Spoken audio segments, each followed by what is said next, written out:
is blank in my eyes. Hello, everyone, and welcome once again to the vast and ominous comic book vault. I'm Captain Logan.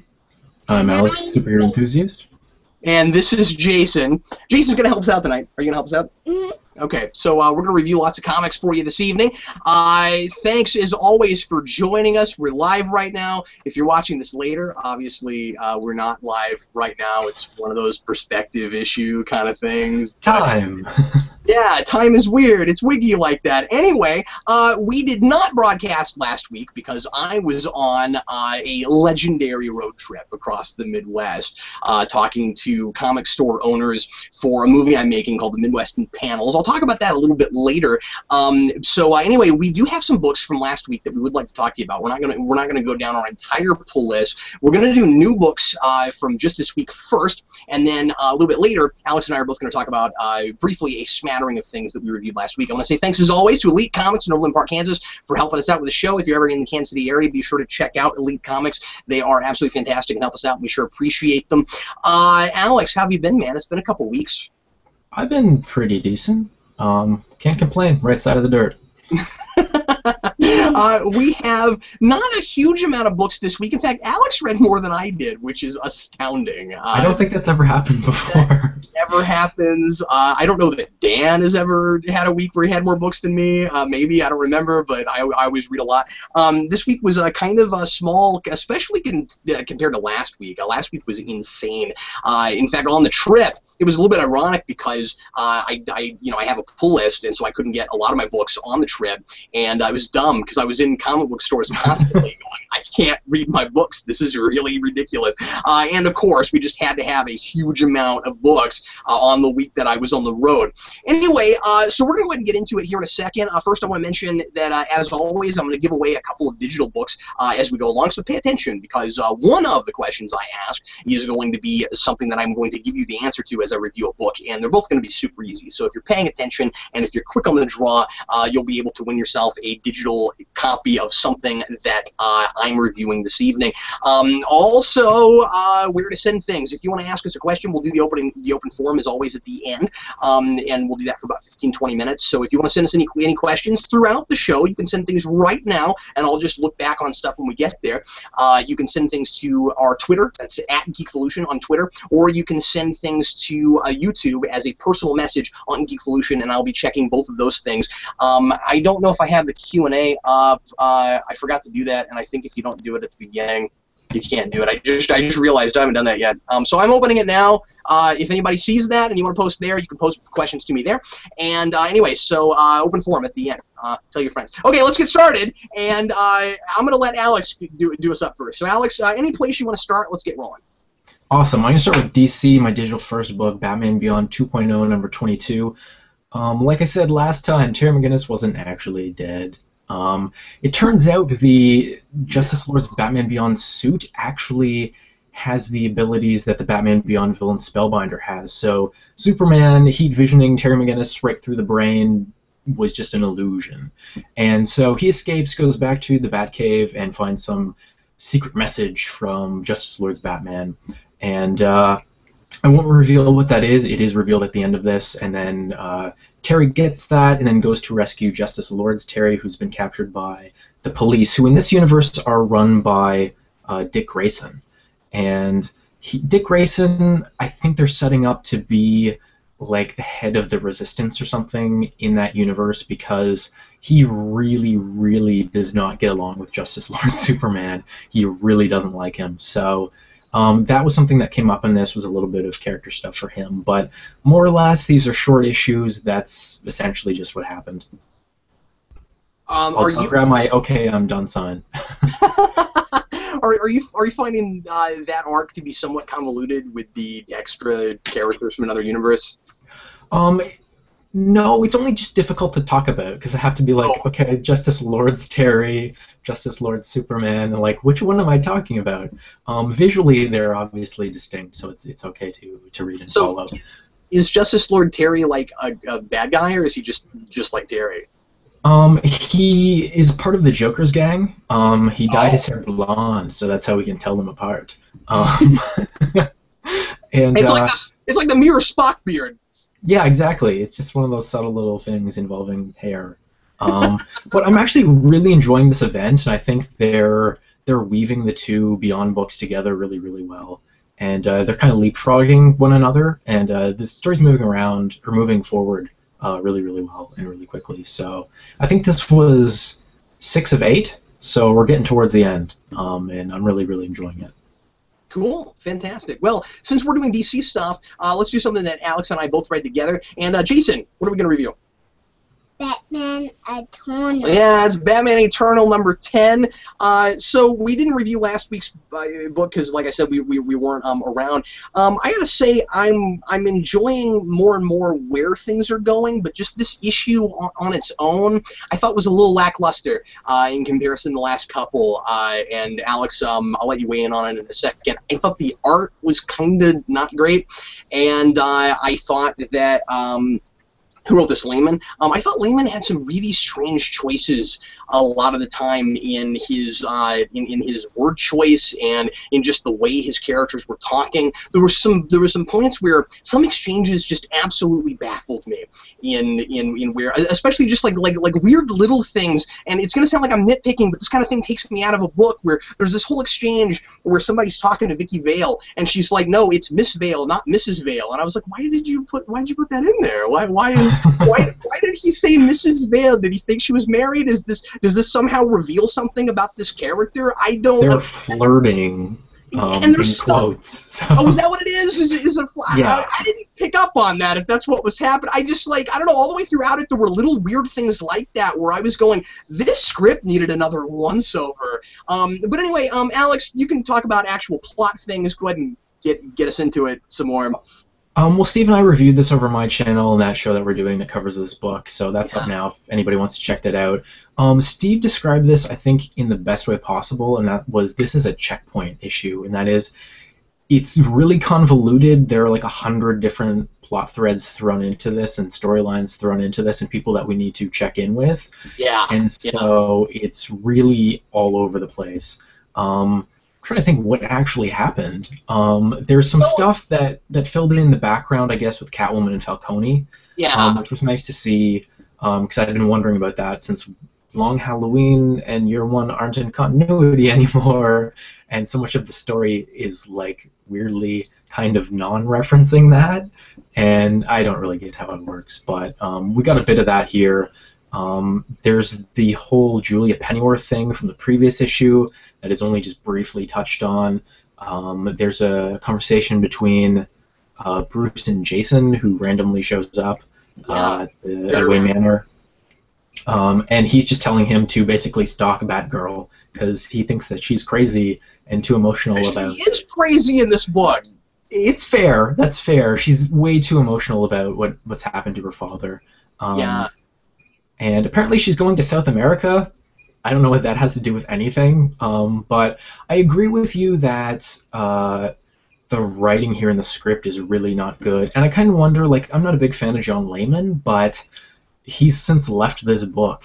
And I kind of wonder, like, is this his frustration with this manifesting in the script? Because there will be, like, one line that's terrible, and then, like, the next line will be pretty good. And it's just all over the place like that. I don't understand it. There's this whole... I don't know. As I always say, going back and reading this together is going to be interesting because I feel like this issue more than the others, at least in a thematic place, wants to kind of be its own piece because there's this whole kind of theme, kind of through line about animals and about all these characters that have animal motifs and. Mm-hmm. How Falcone feels like he has to rein them in, and like it's a zoo or a farm or something, and there's every issue seems to have, or not every issue, but a lot of the issues seem to have some kind of theme like that has not been mentioned before and is not going to be mentioned afterwards, and it's just weird. It doesn't feel like a whole piece. It's really kind of ADD in the way it's handling the ongoing narrative, and I like the way Steve described that because it is like that. I found myself reading this going, oh good, we're going back to these things, but then we hit them and then we jump to the next thing, and it's kind of... They're there, but they're not fleshed out at all. Because like we see Stephanie Brown in here as well. We get a little bit of what she's doing. To be fair, though, Stephanie Brown has been appearing the last 3 or 4 issues. She has been, if memory serves, every issue since she popped in, we've seen her someplace. I think, or maybe there's one where we. Everyone, but okay. She's gotten less seen in most of them. I do like this. I do really like the tete-a-tete between her and her father. I'm enjoying that a lot. I'm enjoying this whole idea of he wants her dead, but he's trying to get his henchmen to have more respect for her because she is his daughter after all. And like, she's probably the most likable character in the book right now, in my opinion. With this whole, Dad's out to kill me, and I got to figure out what he's doing, and my whole life is turned upside down. I'm liking this as an introduction for Stephanie Brown into 52. I kind of wish.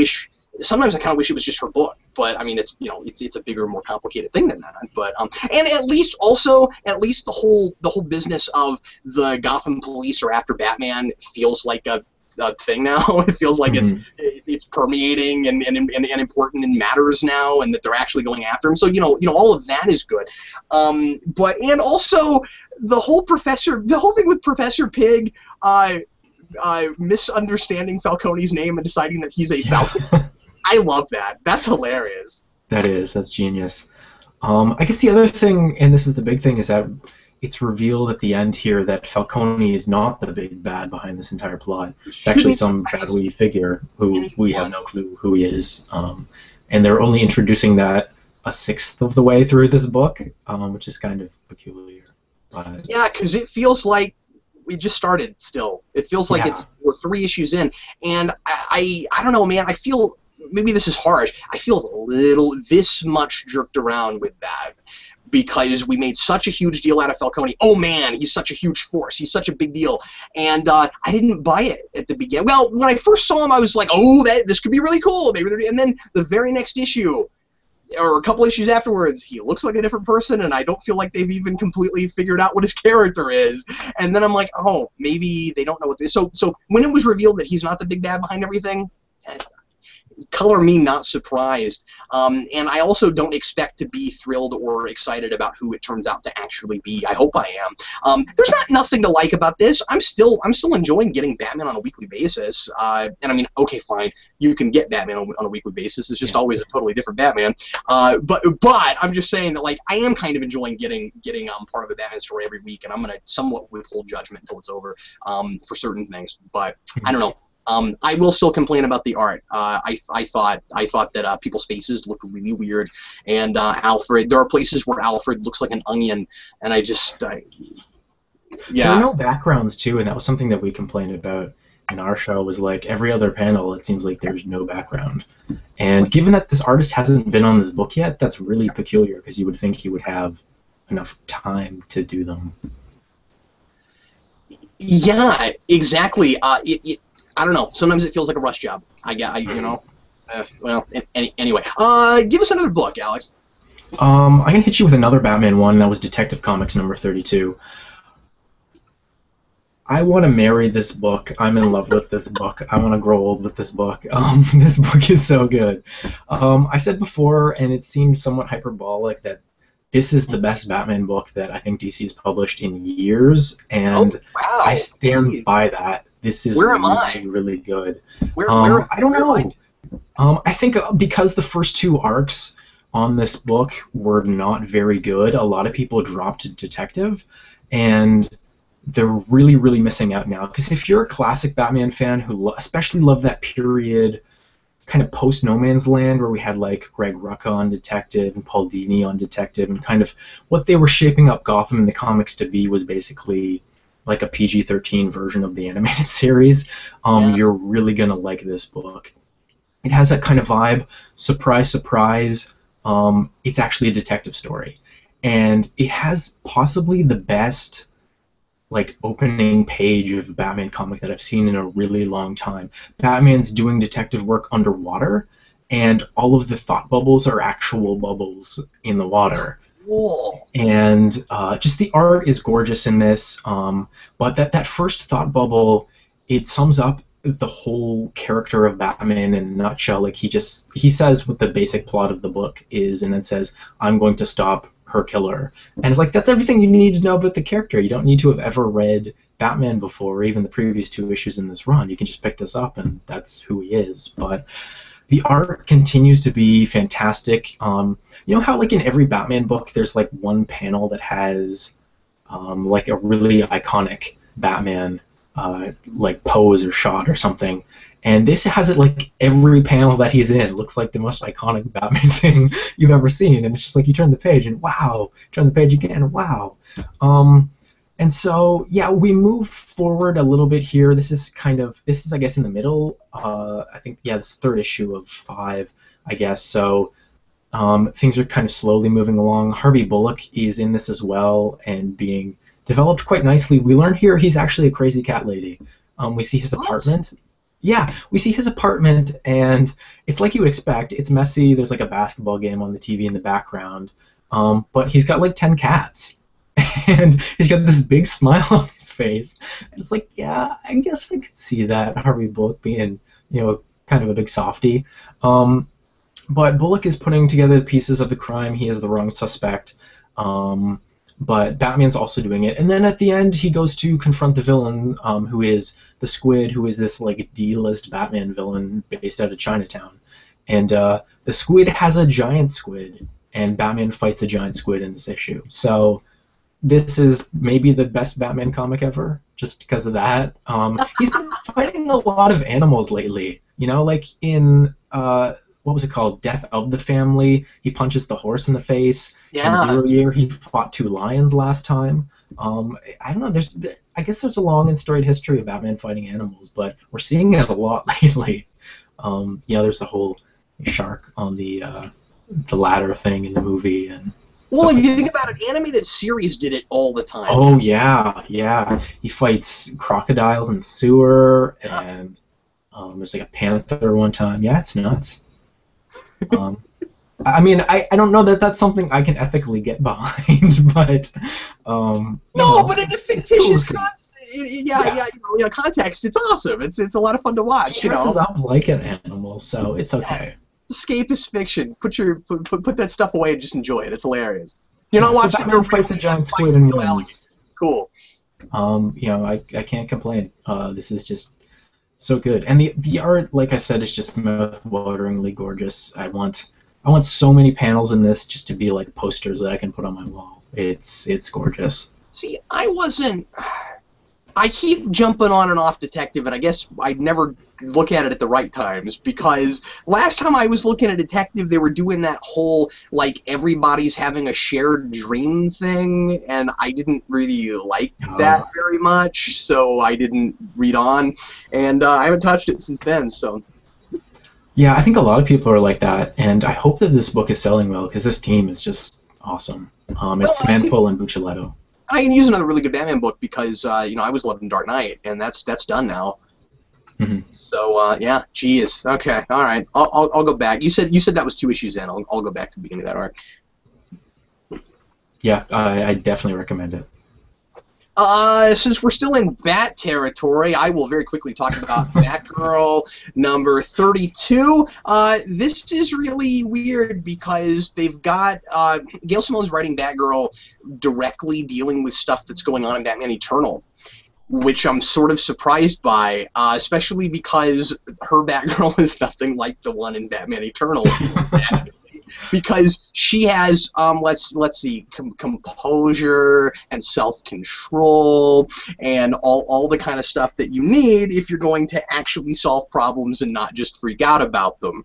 And so she's dealing with more Nightfall stuff, and I'm not real into that character.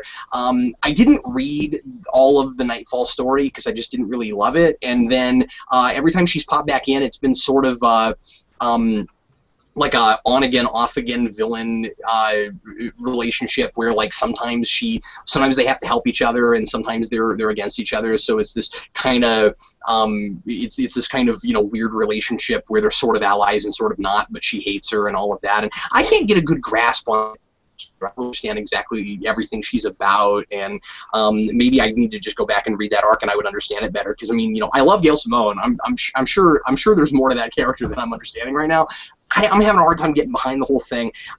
What's really strange about this one is you get to the end and they introduce Batgirl to a major Bat family character for the first time in 52, and every time that kind of thing happens, I find myself having a really hard time understanding again what's canon and what isn't.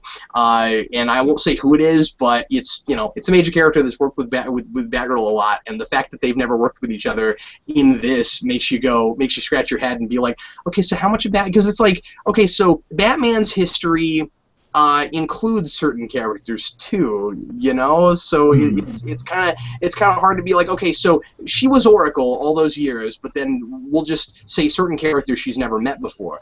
I'm like, what about No Man's Land? Like, this character figured in hugely into that book, like, so that kind of thing always takes me out. And I know that seems to be the only thing I ever talk about with 52 these days, but it's happening more and more, and it's getting weirder and weirder, and it's starting to encroach on. I mean, it's always encroached on books that I've read, but it's starting to deal with some of my favorite things. It's messing with Nightfall, it's messing with No Man's Land, it's messing with Death of Superman, and whenever that kind of thing happens, I'm like, could you just tell me it happened or it didn't happen? This whole picking and choosing stuff thing is starting to really grate on me really hard. So anyway, that's irritating. As always, Gail Simone's dialogue is great. I enjoyed this issue, but I'm not in love with this current arc right now. I don't really have anything else to say about it.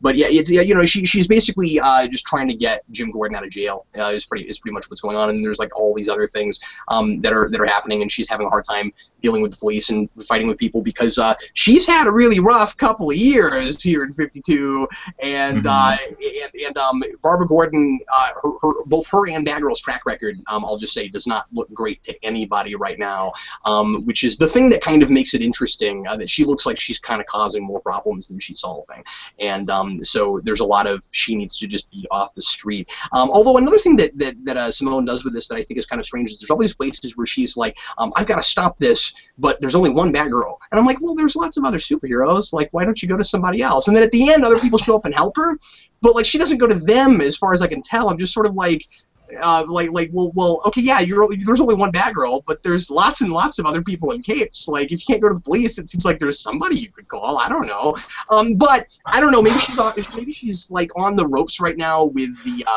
with Birds of Prey or something. Because I'm not reading that book, so I have no idea. But anyway, I don't know. Maybe what I'm not liking is the stuff that I'm just unqualified to talk about right now. But anyway, I don't know. A little disappointed with this book right now. Hope it gets a little bit better, but that's where I'm at.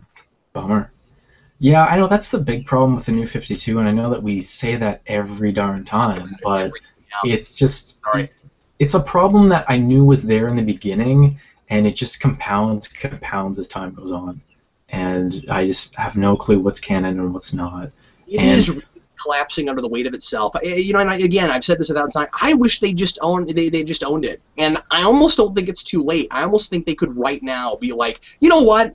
Nothing happened except for what you've read so far, because it would make as much sense as what they're doing. I mean, I'm sure people will be like, well, yeah, but that still doesn't work. No, it doesn't. But it makes as much sense as anything that they've done so far. Yeah, just have the Flash run really, really fast, and that causes some type of space-time thing-majig, and problem solved. That's what Flash is there for. Apparently, that's what Flash is for now. Yes, indeed. All right, Alex, what else? You got any more DC for us? Yeah, I have one more, and that was Justice League United #2, which is technically #3 because there was a 0 issue. I don't know why they can't just start at 1. 0's like not really a number. Yeah, you know what? 0 issues didn't used to be for that. 0. I gotta say this because we've never had this discussion. 0 issues used to be a thing. I mean, correct me if I'm wrong, but every 0 issue I read before, like, mid-2000s or so, or maybe even a little bit later than that, it was like the book's been going on a long time, and then they decide to give some kind of backstory or an origin thing or something. 0 used to mean before. It didn't used to be the place you started with. And I can sort of understand using it as a launching pad for events if you're going to put it out on Free Comic Book Day. That I like. I like the 0 issue for Free Comic Book Day instead of putting out the number 1. That's okay with me. It's an organization thing, I guess. But, like, the way we're doing stuff right now where it's just kind of a given, 0 is the new 1, I don't understand that. We're going to get into, like, negative numbers, and, like, if it gets to integers, I'm just giving up on comics. That's too much. That's just stupid. Anyway, I'm sorry for interrupting. Go ahead. No, but that's a really good point, because I think it's really, really dumb, too. But this is similar to Detective Comics in that it's number 3 in a story that's 5 parts, and so this is very much just exposition. So they get transported to Planet Ran, and they continue fighting this gigantic elemental monster thing, and then just Supergirl shows up for some reason, and she's not a Red Lantern, so I have no clue where this fits in. Yeah, I was really confused by that. Then the Ranians show up, and they trap the monster in a bubble, and the bubble blocks cosmic something, and that shrinks the monster. I don't know. And then basically they see Martian Manhunter, and this is another really confusing continuity thing, and they're like, they literally say something to the effect of like, oh no, it's a Martian, stay back from us, everybody put on your tinfoil hat so we can't read your mind. And it's like, I thought John Jones was supposed to be the last Martian, so is in the New 52, is it like the Silver Age where like Mars is populated and there are all kinds of Martians there and they interact with the wider galaxy? I don't know. But we get a big exposition dump here for the whole story that we've been seeing, because Lobo was working for these evil alien guys, and it turns out there's this gigantic war in the galaxy, and they name check like all of the big cosmic DCU races, and they came up with this really, really stupid peace plan, which is to take genetic material from everybody and make a single child with it that's supposed to somehow be a symbol of hope. And I don't get how that really makes any sense, but surprise, surprise, that didn't go well. Some evil mad scientist guy took over the baby, and now he's using it as like a space antichrist to kill everyone. And yeah, so I guess the Justice League are in space now, and they have to solve this problem. So I have no clue why this story is called Justice League Canada. Other than that, the first 2 issues took place up north, kind of. They're doing all their Justice Leaguing in space. So, I don't know, I'm kind of confused. The dialogue is really good. It keeps with that whole thing that I mentioned before that I liked, the old kind of JLI dynamic of these characters are on a team, but they don't really like each other, and there's a lot of snarking back and forth. It's a lot of fun. But other than that, yeah, I'm liking this book, and the art is still gorgeous, and I like Jeff Lemire's writing. I just don't really care about this story so much. So, wow. Okay. That's kind of a drop down from where you were last time on that book. Yeah, and I get that this is in the middle, and this is the point where they have to do that big exposition dump and explain things, but you could have handled it much better than it was handled here. Because there were panels, because they do it twice, basically. Like, Supergirl shows up, and there's a panel where half of the panel is just word balloons of Stargirl explaining to her what's happened so far. You're like, and hello, then, I've been here the whole time. Yeah, exactly. Yeah, right for the audience, not for the characters in the book.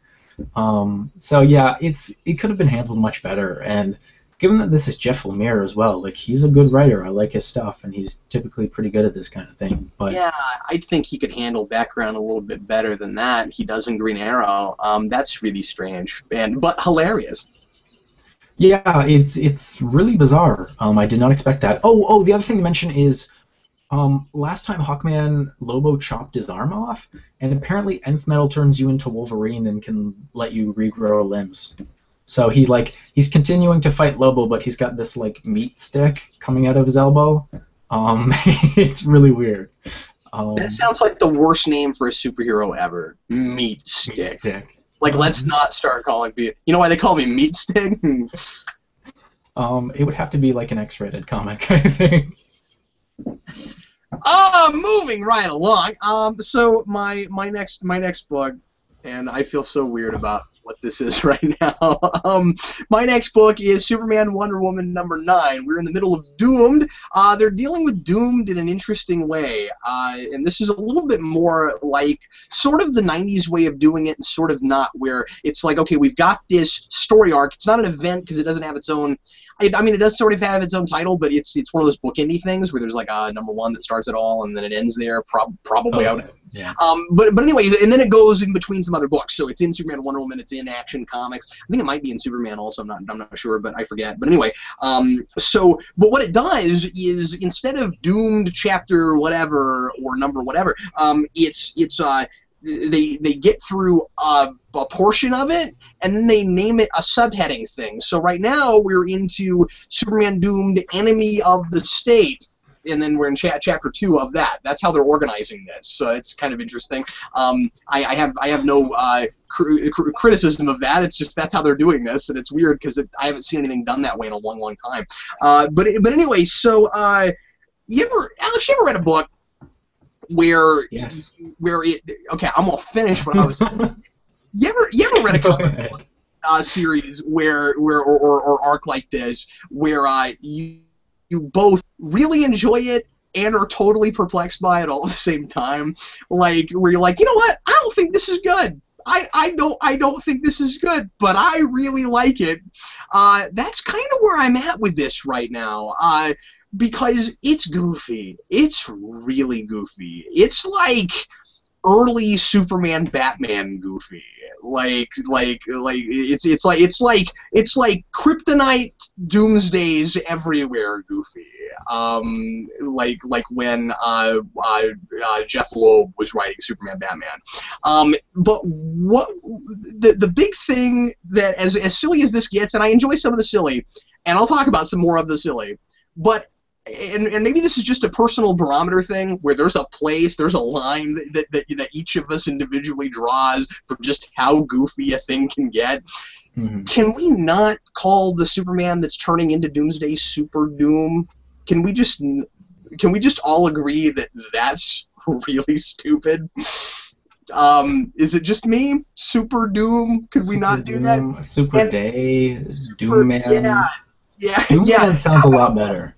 How about just he's Doomsday and he's Superman, and we know that? How about that? That also works.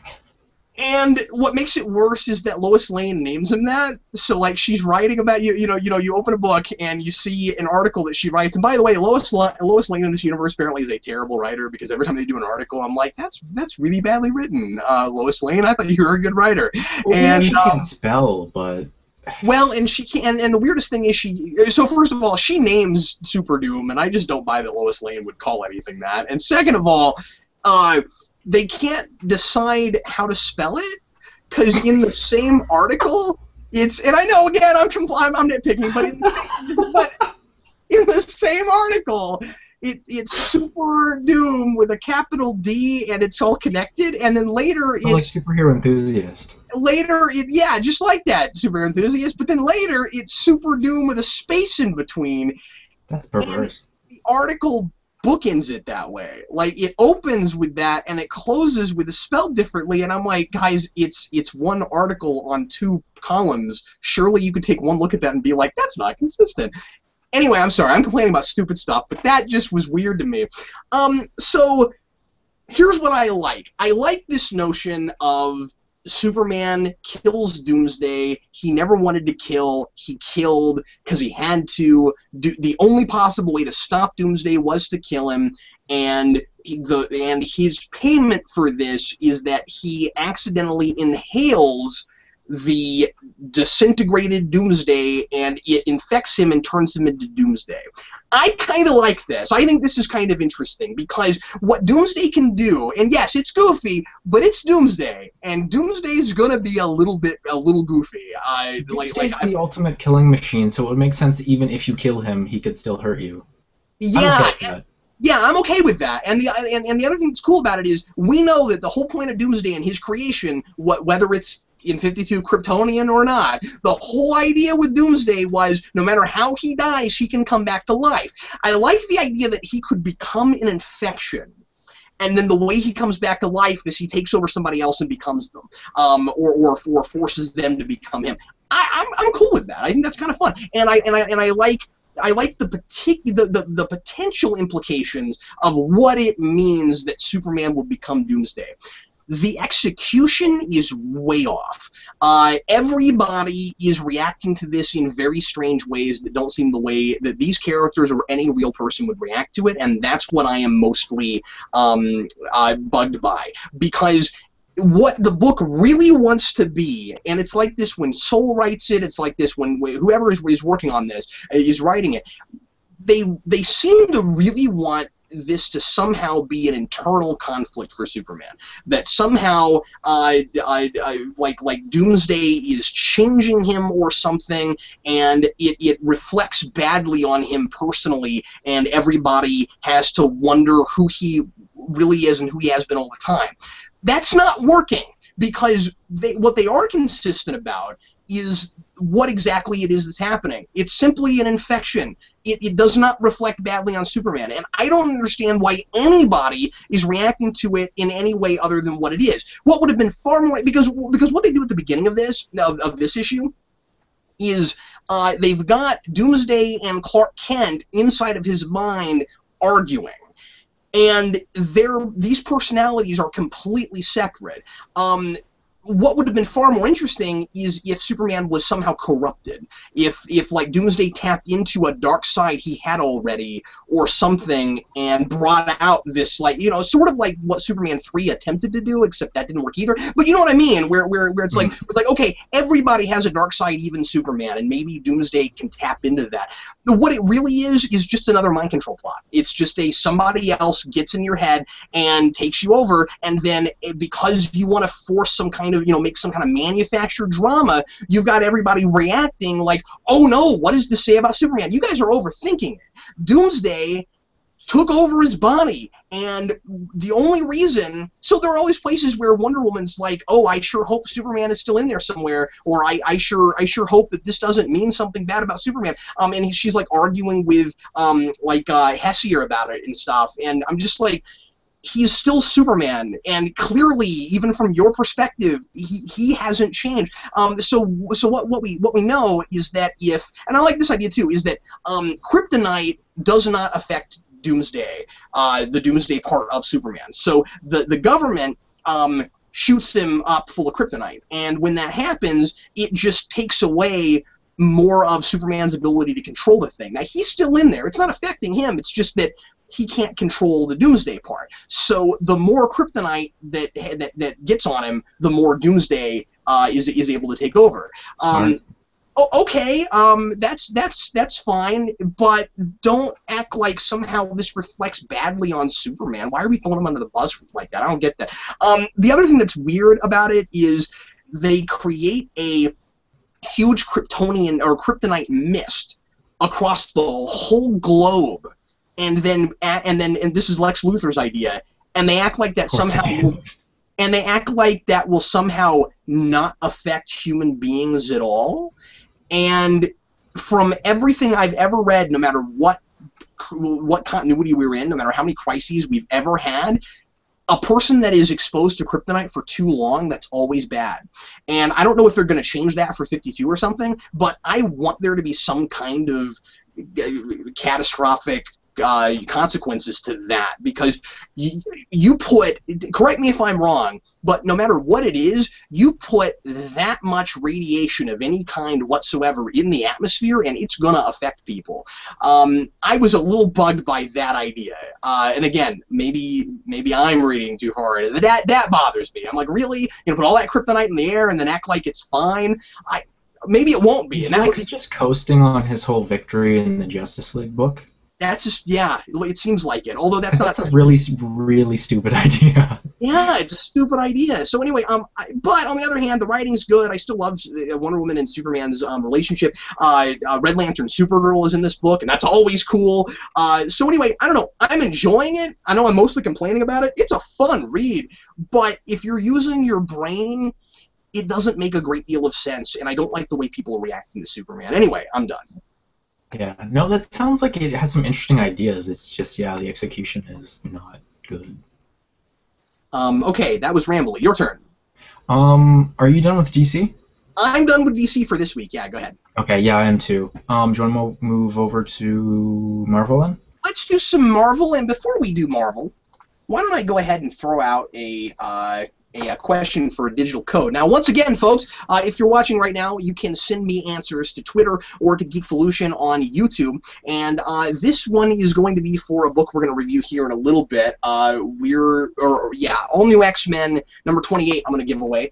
So you can win a digital copy of this by answering this very easy question. And we don't have a whole lot of folks watching right now, so I wanted to make the questions a little bit easier. And if you know the answer to this, answer it straight away. I'm sure most people that went to the theater and saw this movie will know the answer to this. The question is, in X-Men Days of Future Past, what video game is Quicksilver playing in his basement? That's the question. What video game does Quicksilver have in his basement? If you know, send it to me, again, either Twitter, those are the only ways I'm taking it, either on Twitter or Geekvolution on YouTube. And Alex, take it away. Let's jump into that book, actually, All New X-Men number 28. Sounds good. I think this was pretty cool. We got to learn about the future brotherhood of mutant people and this future young evil Xavier guy. And he's mind controlling people left, right, and center. And I think that's kind of interesting that he can't seem to convince people to be on his team unless he's tinkering with their brains. So that maybe says something about him. But we see a lot of Beast in this too. And Beast is definitely somebody who's really under mind control.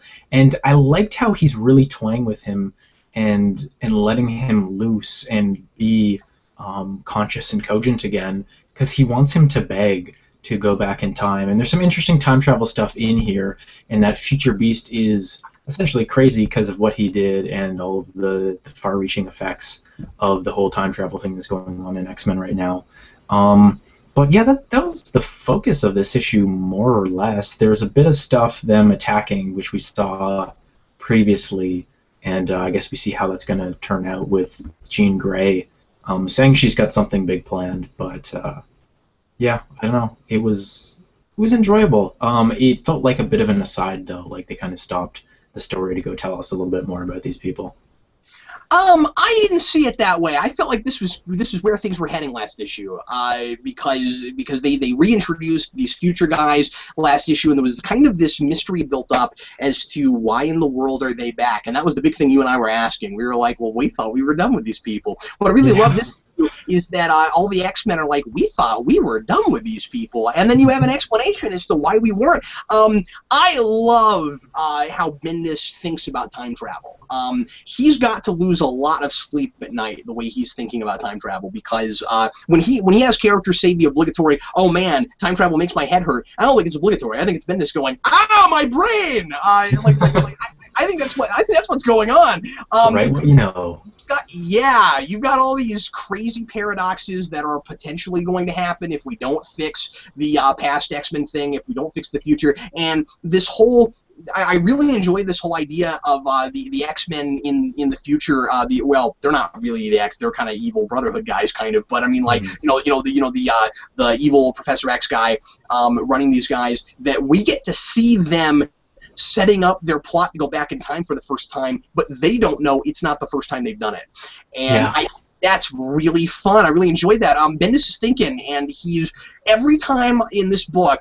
And I will say that it is still decompressed, and it is still hard to keep it all together, and I'm going to love it a lot more when I go back and reread it all, I'm sure. But every time I find myself scratching my head going, okay, have you thought about this? Because you're doing a time travel story. Time travel is always really hard to get right, and it's always really hard not to just be gimmicky and do character-driven. And every time I start asking those questions, he immediately gives me an issue that where characters are almost verbatim saying what I am saying reading the book, and I really, really appreciate that.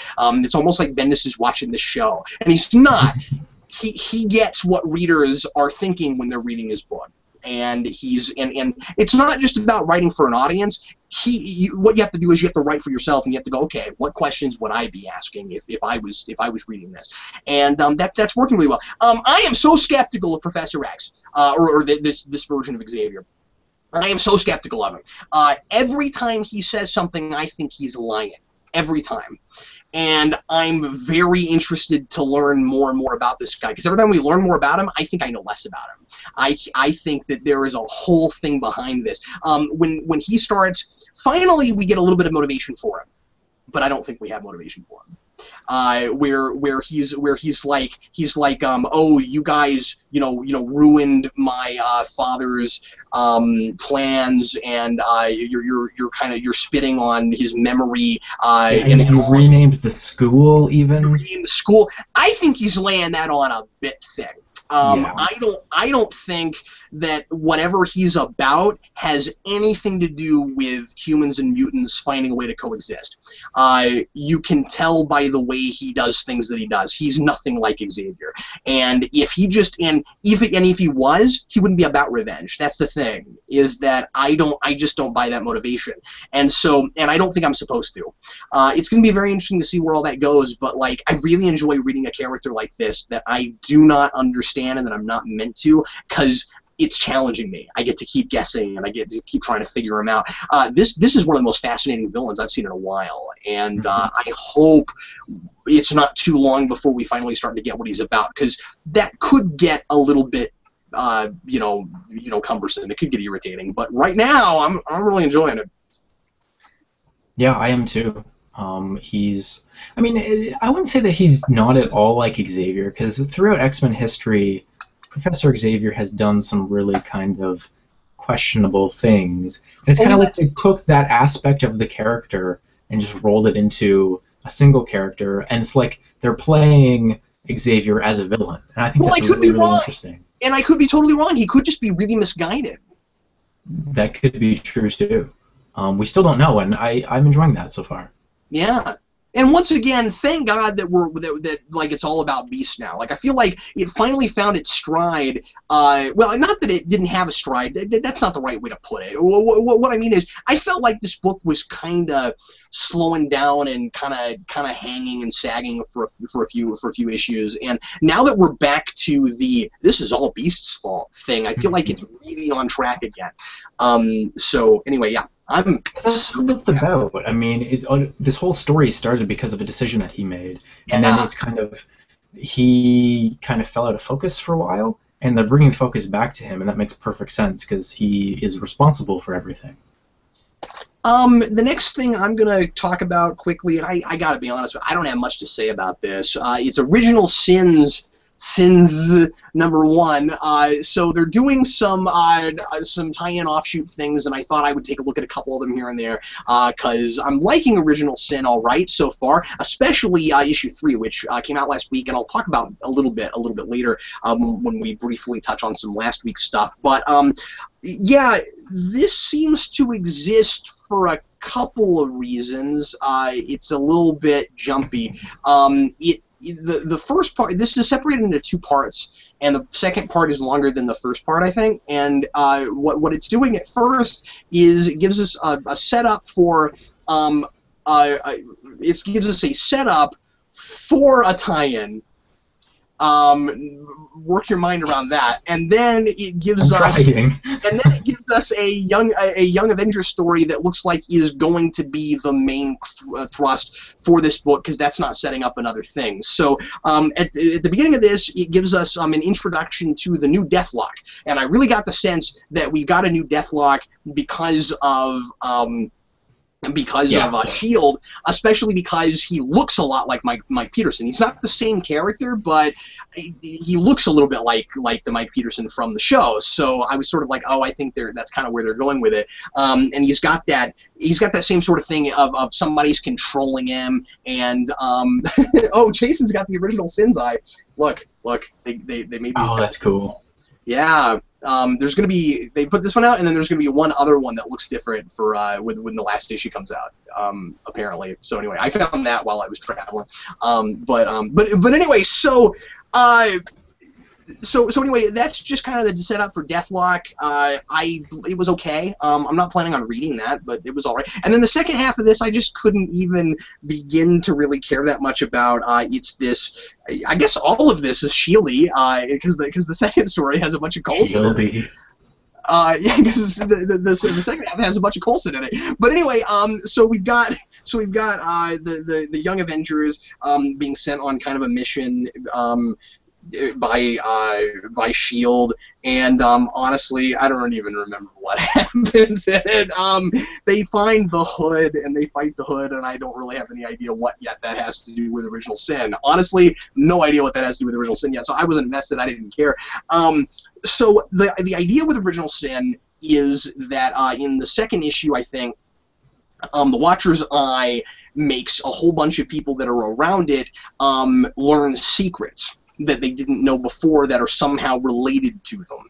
And what the offshoots are going to do is, what the tie-ins are going to do is they're going to be about those secrets that they learned and what these characters do because of that. And they're going to do a lot of them in the point 1.2.3 format. So when we get past issue 3, they're going to do Original Sin 3.1 through 3.3 or 4, and that's going to be, I think that's the one that is Iron Man versus Hulk, I think. I can't remember, but there's this whole, Hulk learns something about Iron Man that freaks him out and pisses him off, and runs off, and he's like, "Oh, Hulk smash Iron Man," and we're like, "Why are you want to smash Iron Man?" It's kind of hilarious, and there's a lot of that going on. Spider-Man learns something that freaks him out, so everybody learns something about themselves that freaks them out, and that's how we make this a big event that has a whole bunch of tie-ins. That's how they manage that, because a lot of people at the beginning were like, "Well, how do you make somebody killed the Watcher a huge event that everybody is involved in?" And that's how they're doing it. So this Original Sins thing, I guess, is about other people's original sins. The difficulty I have with that whole idea, and yeah, I'm a title guy, I'm gonna go here, is the only way to make Original Sin work on a personal level, on a personal basis, is if it's the thing that they did that spiraled their whole world out of control. So you could say Peter Parker's Original Sin was what happened with Uncle Ben. But if it's not that stuff, I don't see how you use the word original in a personal kind of way. I don't really understand that. But anyway, whatever. We'll see how they deal with that. Anyway, this is somewhat superfluous. I say this is entirely skippable. It's not horrible. If you want everything Original Sin, well, there it is. It's not bad, but if you're not excited about Deathlock and you don't want to see where that starts and that kind of thing, and you're not a huge Young Avengers fan, you're not Hulkling and all that stuff, then I would say save your money for the tie-ins that you're excited about. If Hulk and Iron Man sounds exciting, save your money for that. That's wholly skippable. Anyway, your turn. Let's keep on that theme of stuff that is probably skippable and go with Uncanny X-Men Special #1. I picked it up as you said that. I knew where you were going with that. You're a mind reader like Xavier. Yes, yeah. Yeah, we talked about this before we started. Oh, I'm getting a headache. Yeah, we talked about this before we started, and we were both like, I don't really remember what happens. There's something involving a sword and the Uncanny X-Men team with these new characters who I do like, infiltrating them somehow, and then they're trying to look up stuff that the sword has info on. And then Iron Man shows up and is like, "Okay, I'll help you look for whatever you're looking for." And yeah, it's so not sticking in my brain. Maybe that's just because I've had this telepath screwing with my head, but I have that effect on people. Yeah, it's kind of passable. I don't feel like this is important. No, I don't either. I mean, maybe by the second issue we'll be like, oh, that was just a setup and it just got awesome. I mean, it's 3 issues. I will finish it. I'm buying pretty much all the main X-Men stuff. So, call me a tool. I got suckered into this. I bought it. It's not bad or anything. It's just very mediocre so far. First impression. The first impression. I'll tell you what I like about it. I like that we're giving the new X-Men, the new kids that all got powers, stuff to do. I wish it was something that seemed really, if not important, just exciting and you know, really cool character stuff for them. Because I mean, like, Goldballs is one of my new favorite characters. I love that kid. He's hilarious. I love that guy, and I don't care if that's not ultimately what he decides to call himself. Everyone's going to forever call him Goldballs. He's hilarious, and he's in this, and he does cool stuff. But yeah, it's forgettable. It's unmemorable. It's unfortunate. The most memorable thing about it, I think, is the artwork, because it's just very different from what we've been seeing on this book lately, and it's the kind of art that, depending on what it's in, I really like. There's a 2-page spread where the jet crashes into the ground, and that looks fantastic. There's some stuff like that that I really kind of enjoy. It's very minimalistic kind of art, and then the color kind of makes it pop a lot more. I enjoy that kind of thing, but then there's a whole lot of, like, lacking backgrounds, and no matter how minimalistic your art is, I have a really hard time with every panel I'm looking at is blue or yellow. So that's just a 90s Rob Liefeld thing that I can't get behind most of the time. It depends on the book, but here I'm having that a little bit, where I'm like, this feels like a book that the people making it knew was kind of superfluous. Yeah, I'm remembering now. I guess I'm sending a signal back to me from the future about what happened in this. There was some alien bounty hunter person who came and kidnapped Cyclops, and yes. There was a funny thing in here, and they were like, "No, you kidnapped the wrong Summers brother," and like, there are 2 of them. Well, technically, there's 3. There's 3. I enjoyed that, but that exchange went on forever. It went too long. It just kept it's going. like one of those bits by a comedian that just runs way too long. Yeah, I mean, it was funny at first, and then you're just like, they're really stretching this thing, right? Like, when you see, first of all, when you see something that says part 1 of 3, you kind of expect a pretty dense story. And second of all, you really gotta work hard when you have a 3-issue arc called No End in Sight. That's all I'm saying. Yeah, if you're gonna put that on the cover, you should probably, run with that. Yeah, run with that a little bit. Don't make me go, is it over yet? But anyway, that's harsh. It's not bad, but it's not memorable. Maybe the second issue will be really cool. And where's Nova? Nova's on the cover. Where is Nova? That's false advertising. No, I mean, I don't care necessarily, but I just wondered about it. I guess Iron Man's also on the cover, and that's kind of I don't know, when you get to the end, things get kind of interesting. I'll say that. Once they get to the sword place, it's sort of like, oh, this could be going someplace. Is this going to be one of those series, Alex, where you're like, skip the first issue? Why'd you make that issue? Like, there are a lot of stuff, and maybe we were wrong. We'll see. It's so hard to review things when you don't have the rest of it. But how often have you read stories, and I don't just mean in comics, where you go, you know what? You didn't start at the right place. You started before the story actually began. And I had a little bit of that with this, where I wondered if we couldn't have just gotten right in the middle of, okay, we're in space now. It didn't seem real important that we saw Cyclops get kidnapped and that we saw the bounty hunters. Maybe we should have just started at Sword, gone on from there. I'm having that with movies a lot lately. And I was on Geeky Gentleman recently with Sid Part 2, and we were talking about the Star Wars The Clone Wars TV show, and that was something that we actually touched on, was like, the prequels really shouldn't have begun until the 3rd movie. That's not when it's interesting for the first 2 movies.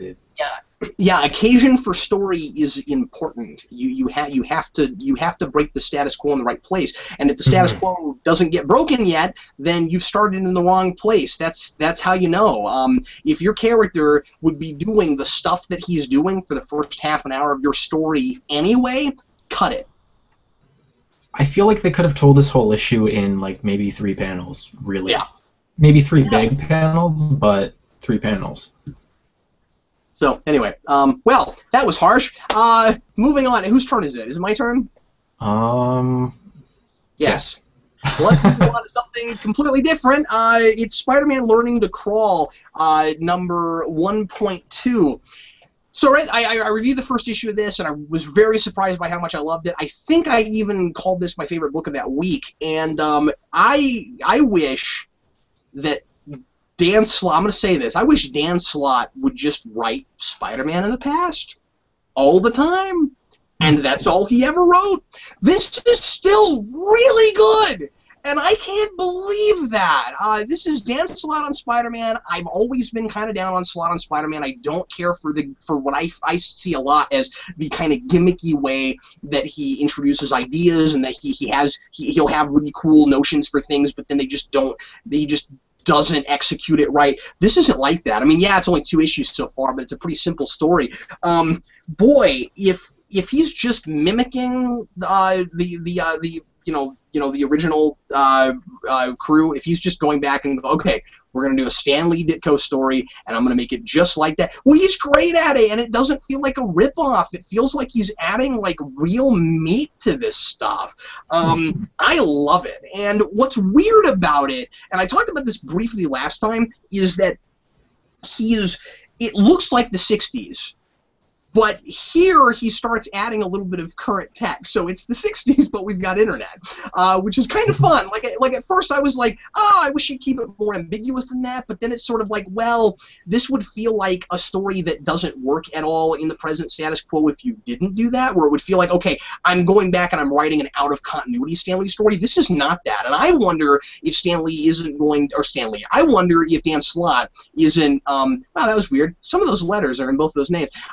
I wonder if Dan Slott isn't going to, and they're the same syllable count, isn't going to at some point come back in his current run and reference some of this stuff. I wonder if he's not setting some things up here on purpose. But anyway, so there is this Spider-Man is not yet quite at superhero status. He's getting there. He's working on it. But so far, nobody likes him. Nobody trusts him.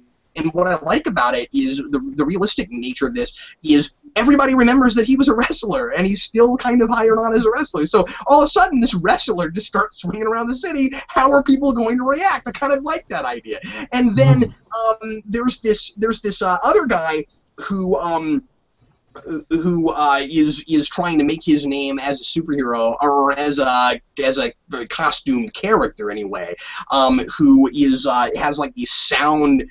I don't think he's got superpowers. I think it's just like built into a suit. I think, but he's got like these sound powers, and he calls himself like a sound slinger, where he looks like he's a Spider-Man ripoff, but he like uses sound to like propel himself through the air, and which is hilarious. And so anyway, his whole thing is he wants to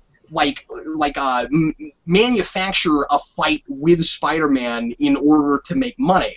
And also because he's just like Spider-Man and he's always wanted to fight him. So he gets Spider-Man to come fight him, and they fight for like a couple minutes, and then Spider-Man's all like, this is stupid, I'm done with this, and he swings off, and he makes this guy all angry with him, and so he's got a vendetta now for later, and it's hilarious.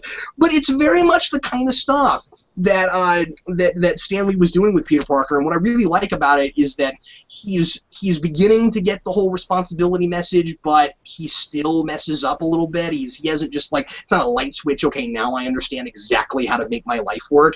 And the writing is great. It's funny, and it's down to earth for what it is, but it's also super quirky. It has a very consistent tone. Like, you know where you stand with it, and I'm impressed, man. For all the crap I've given Dan Slott over the last couple of years, when something like this comes out, and especially Silver Surfer, I have to say, no, Dan Slott does not suck. He just sometimes sucks. This is fantastic.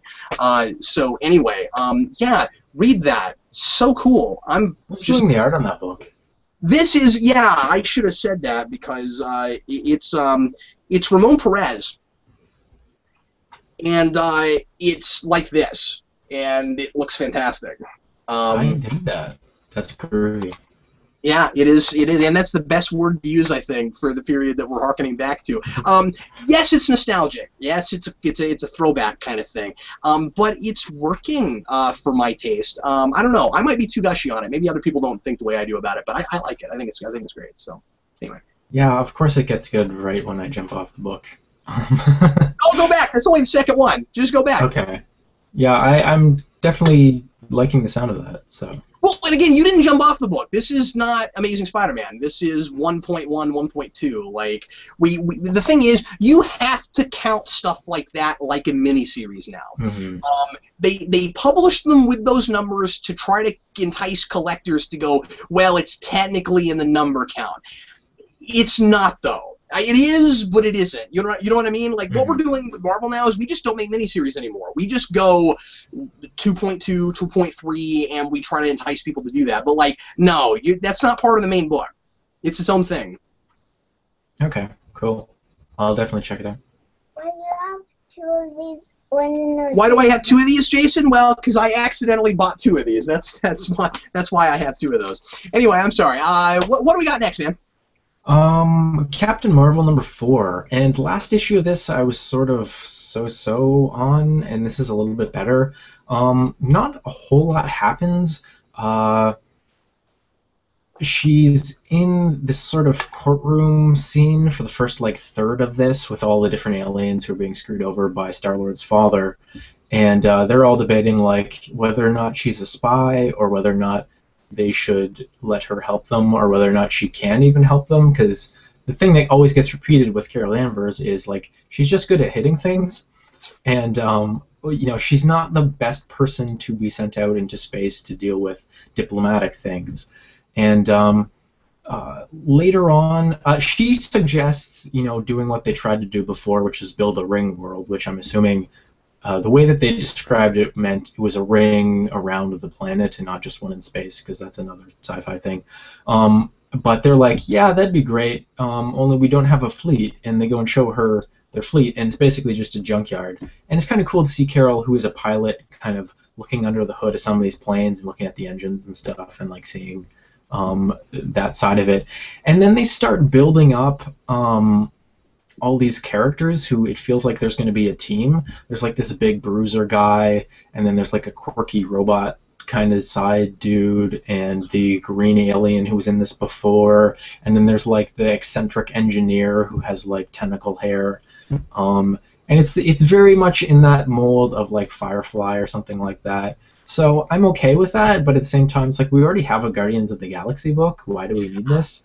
And I mean, they were even in this book, which is weird. But then some space pirates come and, like, shoot at them, and they're like, well, that was really rude, so we should probably go stop them, except we don't have a ship. And Carol's like, I do. So they all get in the ship, and they go off to have space adventure. And I won't say too much more because it gets into spoilers, but that was the bulk of this issue. So it was okay. I may be coming across like I'm being a bit dismissive of it, but it's Kelly Sue DeConnick, and the writing is really, really good. So I think if you're following the story, this is definitely an issue that you need to read to know, like, what's going on, because this is setting up what Carol's going to be doing.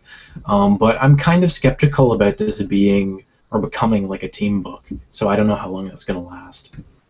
Well, two things about that. First of all, she's supposed to be in Guardians at some point. She was on the cover last time. Yeah.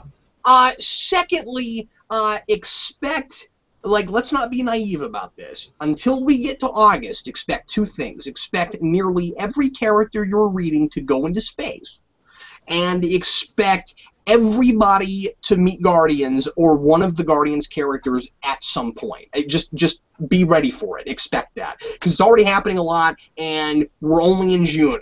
They are pushing Guardians like crazy inside the books. So we're gonna live in space, and we're gonna have the Guardians around. And if you don't like it, tough, because that's what's gonna happen. I can get behind the living in space thing. I am someone who, when I work, I put on a loop of the, like, background engine noise of the Enterprise D. So. No, you don't. No, you don't. You are not I that do. nerdy. No, you don't. Really? Yeah. That's awesome. It's on YouTube. There's like a 24-hour loop. I like everything about the fact that you do that. That's hilarious. It's so relaxing. I'm not being judgmental. I think that's great. Good. But I just was surprised. It's awesome. Anyway, I'm sorry. Okay, so should I review something? I think I'll review something. So how about Dexter's Laboratory #3? So I love this book. It's hilarious, and I like Derek Friedolfs, and I like that Derek Friedolfs is as versatile as he is. Because before this book, I knew him on Batman, and he can write Batman. He can write a pretty good Batman. Apparently, he can also write 90s kids cartoons that I love. So what's going on with this is it's silly, because it's Dexter's Laboratory. Dexter created a machine called the Dream Something 5000, and he uses it to get rid of his sister out of reality. And when he and he realizes that without his sister, there is no challenge left in the world, and his parents now know that he has a secret laboratory, and they're fine with it. And he finds that there's no reason to live life anymore because everything is too easy. So he goes to his dream machine, and he tries to figure out a way to bring her back, and he realizes that when the dream machine got rid of Dee Dee out of reality, it sent her to some other dimension of her own creation. And so now he goes there in order to get her. So issue 3, we get to go to the Dee Dee dimension. That's all. Can you put that down, Jason? Because you're making a lot of noise. That is let me get this real quick. There you go. That is all about like flowers and bunnies, and it's like dripping with sap, and it's that kind of thing. And so of course it drives Dexter crazy. Well, she doesn't remember that she had a brother because he created this version of her on accident that never had a brother, and so she throws him in like a candy dungeon and stuff. And anyway, it's absolutely hilarious. It's great. This IDW Cartoon Network stuff keeps putting out things that should have been episodes of these shows, and I really, really like it. So anyway, huge recommendation on this, especially if you were a fan of that show. Don't miss that, because it'll bring back memories of awesomeness, and it looks like the early stuff, not the later stuff, and it's super colorful. And I love super colorful things. So anyway. It's great. Did they do like the little vignettes of like the other characters and stuff that were sometimes in that show? Like No, they're not doing that. It would be fun if they popped up somewhere at some point. I wouldn't be surprised, especially because we keep seeing weird little cameos from people. Like Two Stupid Dogs was in a panel of this. I was very surprised. That wasn't even a Cartoon Network thing before. I was really surprised by. I was surprised by that. But yeah, and then like I think Dexter and Dee Dee popped up in a panel of Powerpuff Girls a couple issues back, because I think that they're starting to cross them a little bit in order to set up for the big silly like crisis thing they're doing with the Cartoon Network characters this month, which I'm very excited about. I'm trying to remember what it's called. I will find it. I will find it. But yeah, it has a hilarious name. Oh yeah. It's Cartoon Network's Super Secret Crisis War, and that starts this month, and I can't wait for that because that sounds hilarious. Anyway, I'm done. Your turn. Are we done with this week? You still got more this week. No, I still got more. I'm gonna jump on over to Hulk #4, and it is clear that Mark Waid doesn't care, so I really shouldn't care either. Yeah, this just continues on the story with Hulk fighting the Abomination and being heroic in this small town in, I guess, the Southwest. And then they're like, yeah, your brain was damaged, so we should probably do something about that. So Tony Stark hooks up with some other sciencey people who I didn't recognize, and they decide to do brain surgery on him using Extremis, which is what it is called. They even kind of reference that in this. They're like, this is really extreme what we're doing, and then Tony Stark's like, that's why it's called Extremis. And it's like, yeah, okay, I can roll with that. And that's more or less just what happens, and this kind of ends up in a bit of an interesting place in that, I'm just looking at it here, there's some Daredevil stuff in this, and Daredevil's really mad at Maria Hill because Daredevil is Bruce's lawyer, and we still don't really know what that's about, but it kind of ends at a place where he's saved, he's fixed, but we don't know, like, I almost said Extremis. I've been watching a lot of Iron Man 3, and Extremis always has some type of negative side effect, it seems, so we get like a close-up of his eye, and we see space in his eye. I have no clue what that means, but I might check out the next issue of this book and then kind of see what it's like, and if not, jump off. I know Wade isn't on this for much longer, so it might get better, but I just don't really care at this point. Like, I feel like this actually is a pretty good cap-off to the Indestructible Hulk story, because this was all about, you know, is Bruce Banner heroic or not? And it shows, yeah, he is, even as the Hulk, so seemed like a good place to end. That reminded me a little bit of Garrett and S.H.I.E.L.D. I can feel the universe. Okay, how many more things do you have for this week? Because I'm just on last week's stuff now. 2.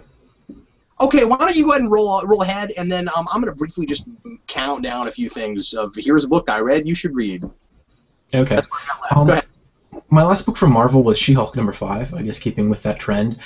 And this one was really weird in that it had a different artist, and the writing was spot on and really, really good, but the art style, which I liked, I didn't think was at all suited for this book. Javier Pulido has been doing this, and he has a very clean, kind of curvy style.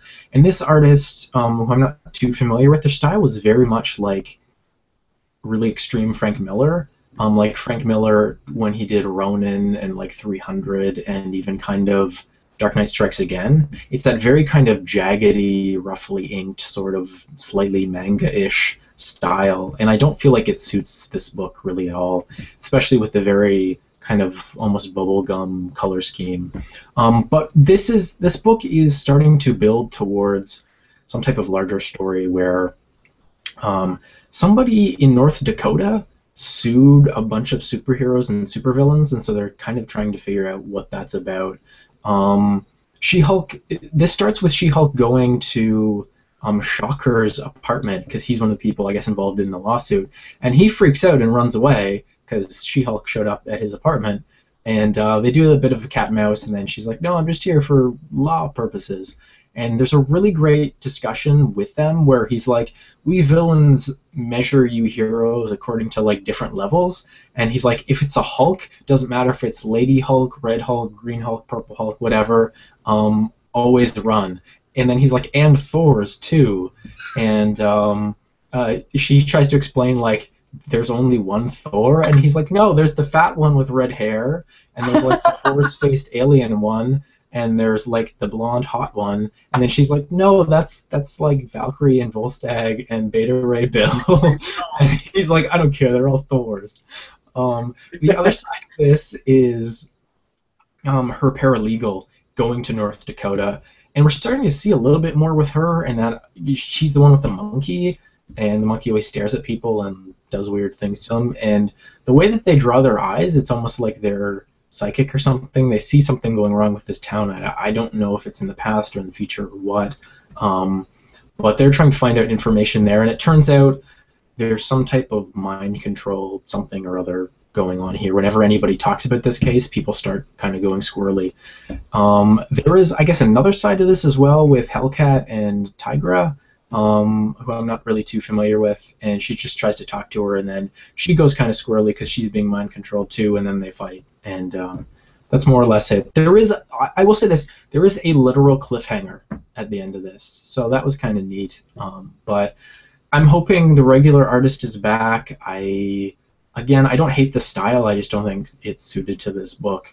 But the art is something that really does sell it, and the writing is consistently good, and I really like Charles Soule in this book because, of course, he is a lawyer, so he knows how to do all that law speak.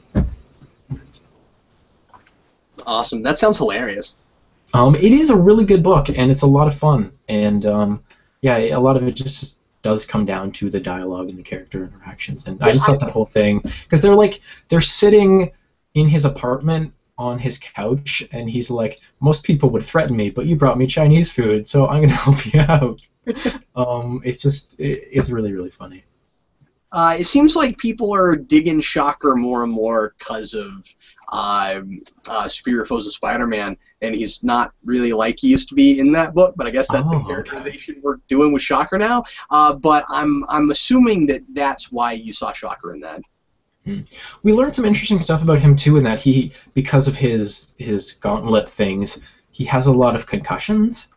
Oh. And So he tries to remember things, and he actually like puts some weird low vibration on one and like puts it up to his head. And she's like, "What are you doing?" And he's like, "No, sometimes it sort of shakes things loose." That's great. I love that. That's hilarious. What else have you got? My last one was actually from Dark Horse, and that was Star Wars number 18. This is the end of that story that they were telling. More or less, this goes exactly how you would think. The Empire shows up. They try to destroy all the rebels. The interesting thing about this, I guess, because it goes how you would expect, the rebels escape, obviously, because they have to go set up their base on Hoth. And we see some of their tactics in Empire show up here first. And I guess that's where they kind of nailed that stuff down, which was cool.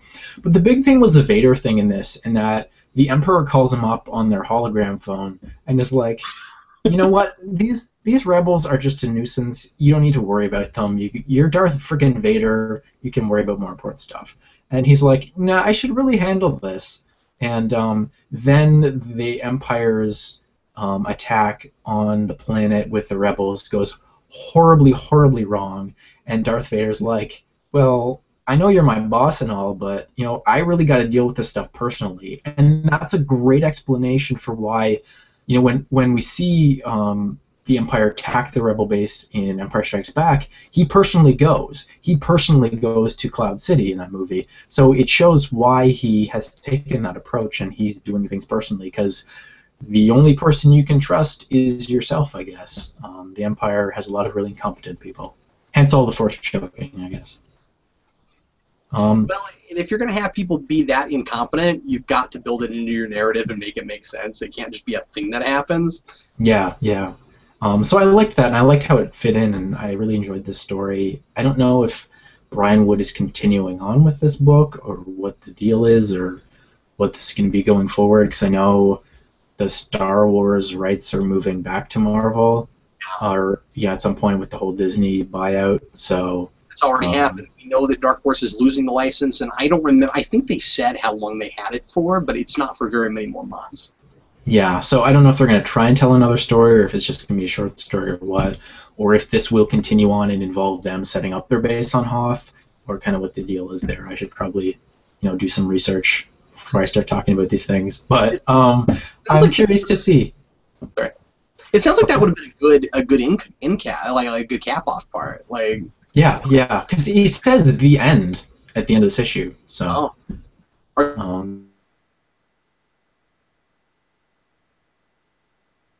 You sure it's? I think we lost you. Hello. I really don't know. There he is. Can you hear me? I'm back. Oh, okay. Yeah. Yes. Hello. Your video. That was funny. I heard you say a thing, and I think. Yeah, yours is starting to too, because it was like I heard you say a thing that I think you just said, and then you said something that I think was from like a minute ago, and that was really funny. Yeah. Anyway, okay. Before I go on to some stuff from last week, real quick, just throwing some stuff out. I want to mention that at Emo Kids 64 Comics got the trivia question from earlier. Of course, Quicksilver was playing Pong, and that makes a lot of sense because that's about the only video game he would have been able to play at that point in time. And then I like to, so congratulations to you. You're going to get the digital code for that book. The book was All New X-Men 28, and I want to now give away a digital code for the Uncanny X-Men special, which we didn't, love or anything, but maybe it gets better, and then you can, finish the next 2 issues if it gets better. Anyway, so let's, I'm thinking, should I give that away or should I give away a better book? You know what?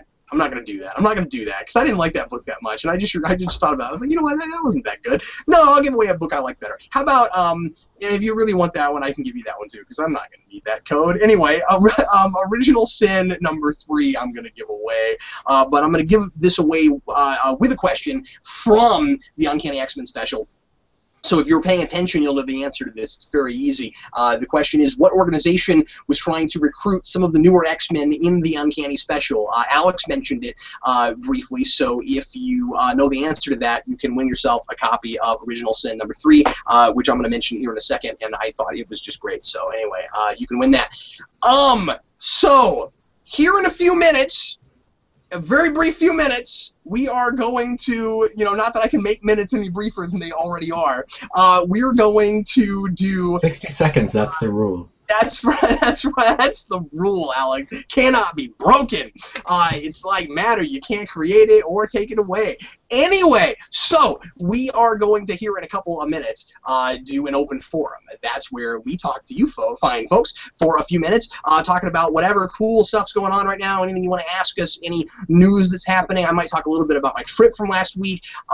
We're going to do that here in a few minutes. I want you guys to go ahead and start writing questions for that while I'm talking about the new books, so, or the books from last week. So, please, if you have anything you want us to talk about, I'm sorry about the Q&A, by the way. I forgot to turn it on before the show started, and if you don't do that, you can't turn it on, so sorry about that.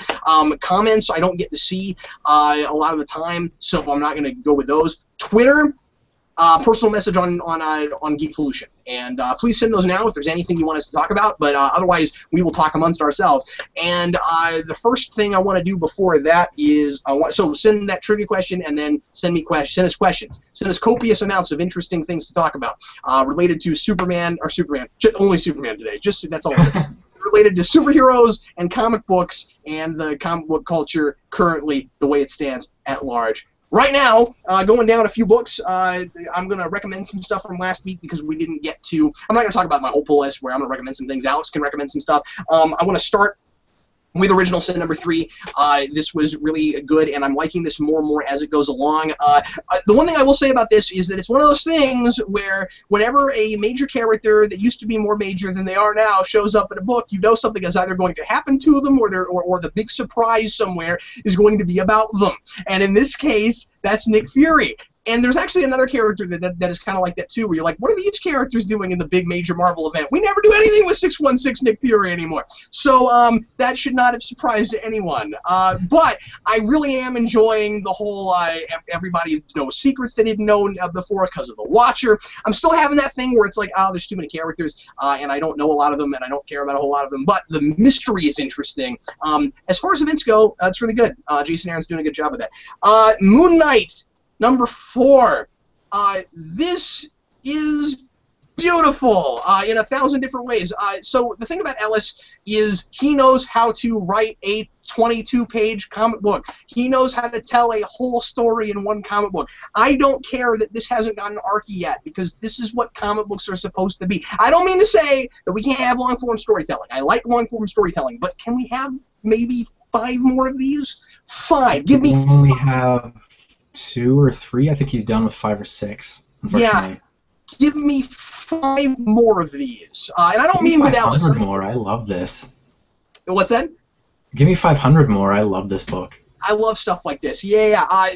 We've got this really neat dreamscape thing that happens here, where Moon Knight has to go into this other person's dreams, and they're really surreal and interesting. And I'm not going to say anything about it, but it's beautiful. I think this is the best issue of this series so far, and it just keeps kind of topping itself. And it's like weird and creepy and strange. And 22 pages. And if you haven't been reading this book at all, read this issue because you can.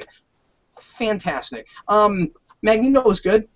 I never have anything to say about this book. It's still really good. It's still kind of makes you nauseous in the right sorts of ways. And I like all this stuff with Magneto being kind of undercover, and he'll walk up to a mirror or some kind of reflective surface, and he sees the helmet on himself, but he's not wearing it. That kind of stuff.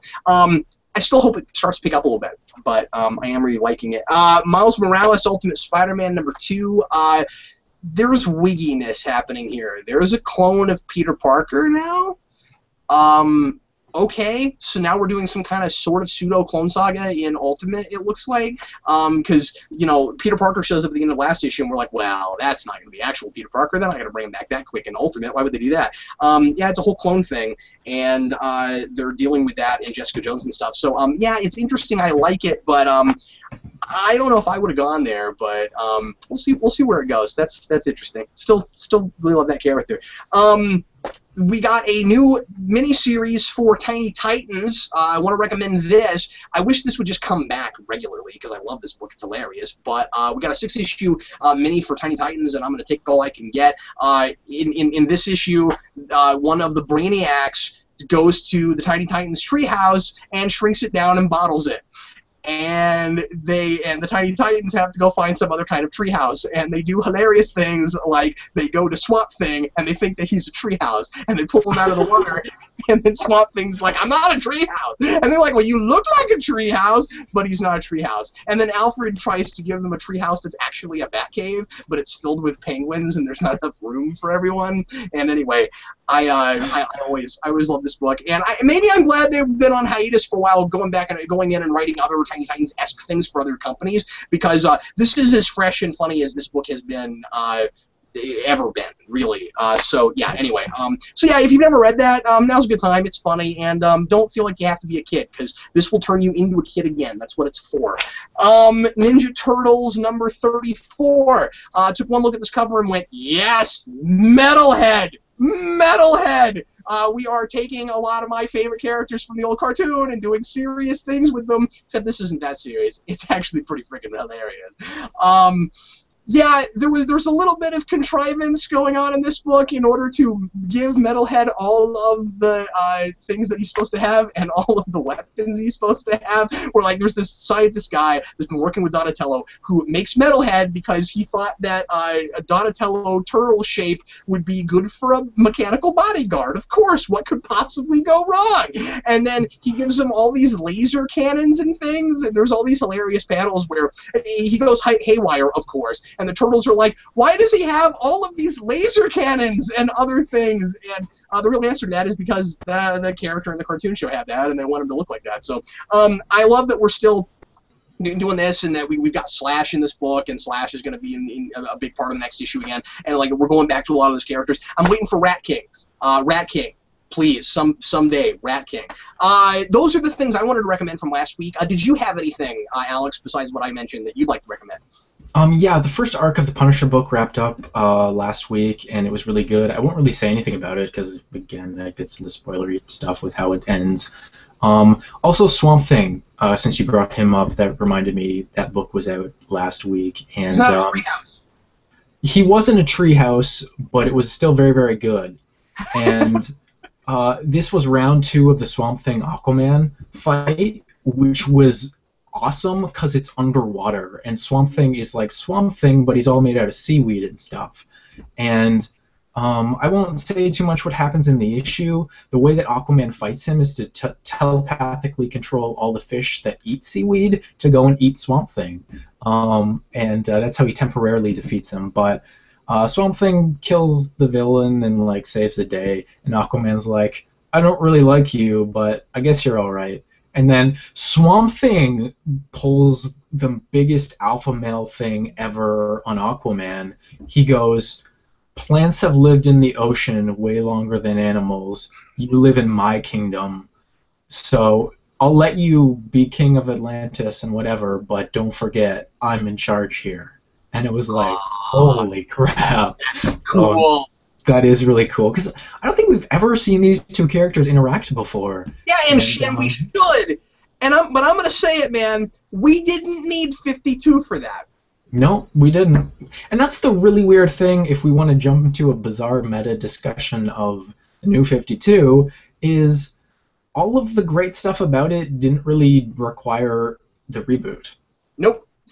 Name one thing. Well, okay. I will name one thing that I needed 52 to give me, and that is this version of Supergirl. One of my favorite things in 52 is Supergirl. I would not have gotten this version without a reboot. There's that. There may be some other things like that for other people that I've just not read. Again, I'm not going to say that the reboot's been a totally negative thing, but yes, most things I love we either could have had without 52 or we were going to get without 52. Swamp Thing was one of those because freaking Brightest Day, the whole point at the end was Swamp Thing, and when I was reading it, I mean, I had never read Swamp Thing before, so I get to the end, I'm like, really, the whole point of my buying this for 30-something straight weeks was Swamp Thing's back? Okay. And then 52 happens immediately afterwards, and you're like, oh, So Swamp Thing's part of the reboot now, and we didn't need frickin' Brightest Day for that. There was a lot of that. I mean, like, that was going to happen. Aquaman was going to happen. Snyder's Batman would have been almost exactly the same as it is. Because all those early stories with him are all premised on Batman having existed for a long time.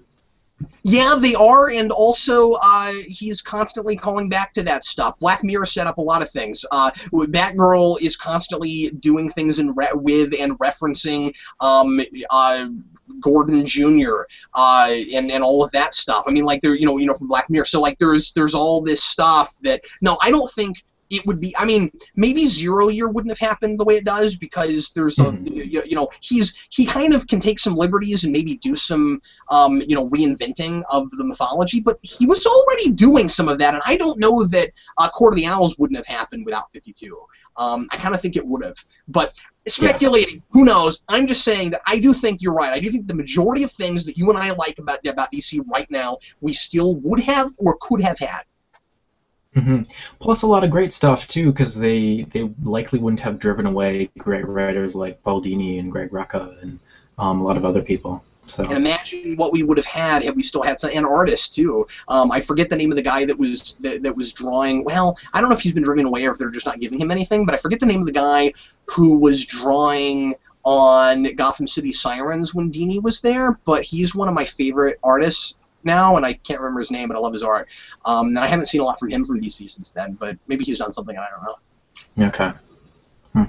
Yeah. I don't know. Both of the big companies seem to be doing stuff to really drive people away. Marvel a lot less so, but DC especially. Yeah, it's not good when they're doing that. Yeah. What would you say Marvel's doing? Well, they drove away Greg Rucka for a while, and I guess he's come back with the Cyclops book. But they totally sidelined what he was trying to do with the Punisher book for a while there, and he was telling a really good story. But they wanted to include Punisher in the Marvel Now Thunderbolts book, and that didn't line up at all. So I guess he said, enough with this. I'm not working for you anymore. Yeah. Okay. I mean, I know there's some stuff that readers aren't liking from Marvel. In my travels, and I'll talk here in a second about my trip a little bit. So for those of you that don't know, last week I took a trip across the Midwest. I interviewed 9 in total different comic store owners and visited stores over 7 days. And I learned a lot about this industry. I have a very different perspective on things now. There are some opinions I had that have been a little bit changed by this trip. And it's very interesting. I don't feel exactly the same way I did about certain things, and that will come out in the coming weeks, I'm sure, as we have the various discussions we tend to have. I won't go through everything right now, but it's interesting. And lost my train of thought. One of the things that was very different depending on who you talk to. One of the things that was a big point of contention was some people love 52 and some people love Marvel, and they're almost never the same people. The people that were, and I'm talking store owners, the people that were really down on 52 really loved Marvel, and the people that were really happy with Marvel right now were really down on 52. There were very few people that were just great with both. Somebody was always trumping the other, but it wasn't Marvel. It wasn't always Marvel as you might expect. And a lot of our viewers seem to always be really, really up with Marvel and really down with DC these days. But keep in mind that if you're selling the stuff, your perspective's different. And but what's funny too is that you'd think that across the board everybody would know. Here's store owners. This company is doing better than this company.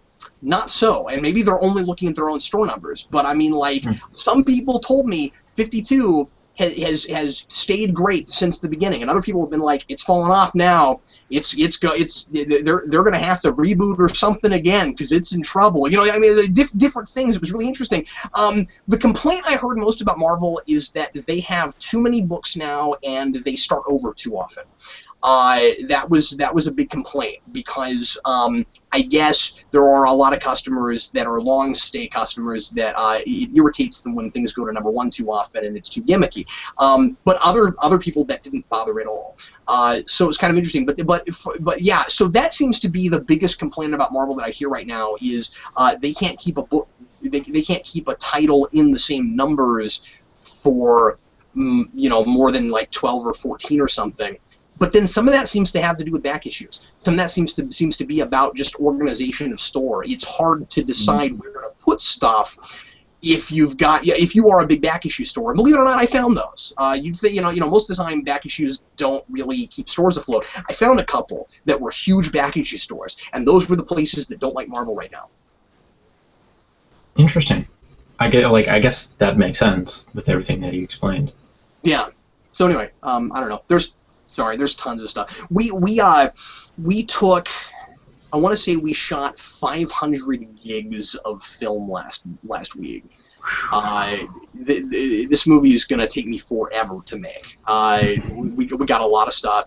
We shot a lot of customer interviews. We shot, obviously, I sat down with every store owner for at least an hour and a half, and a couple of them as much as 3, because some people were very windy and very interesting.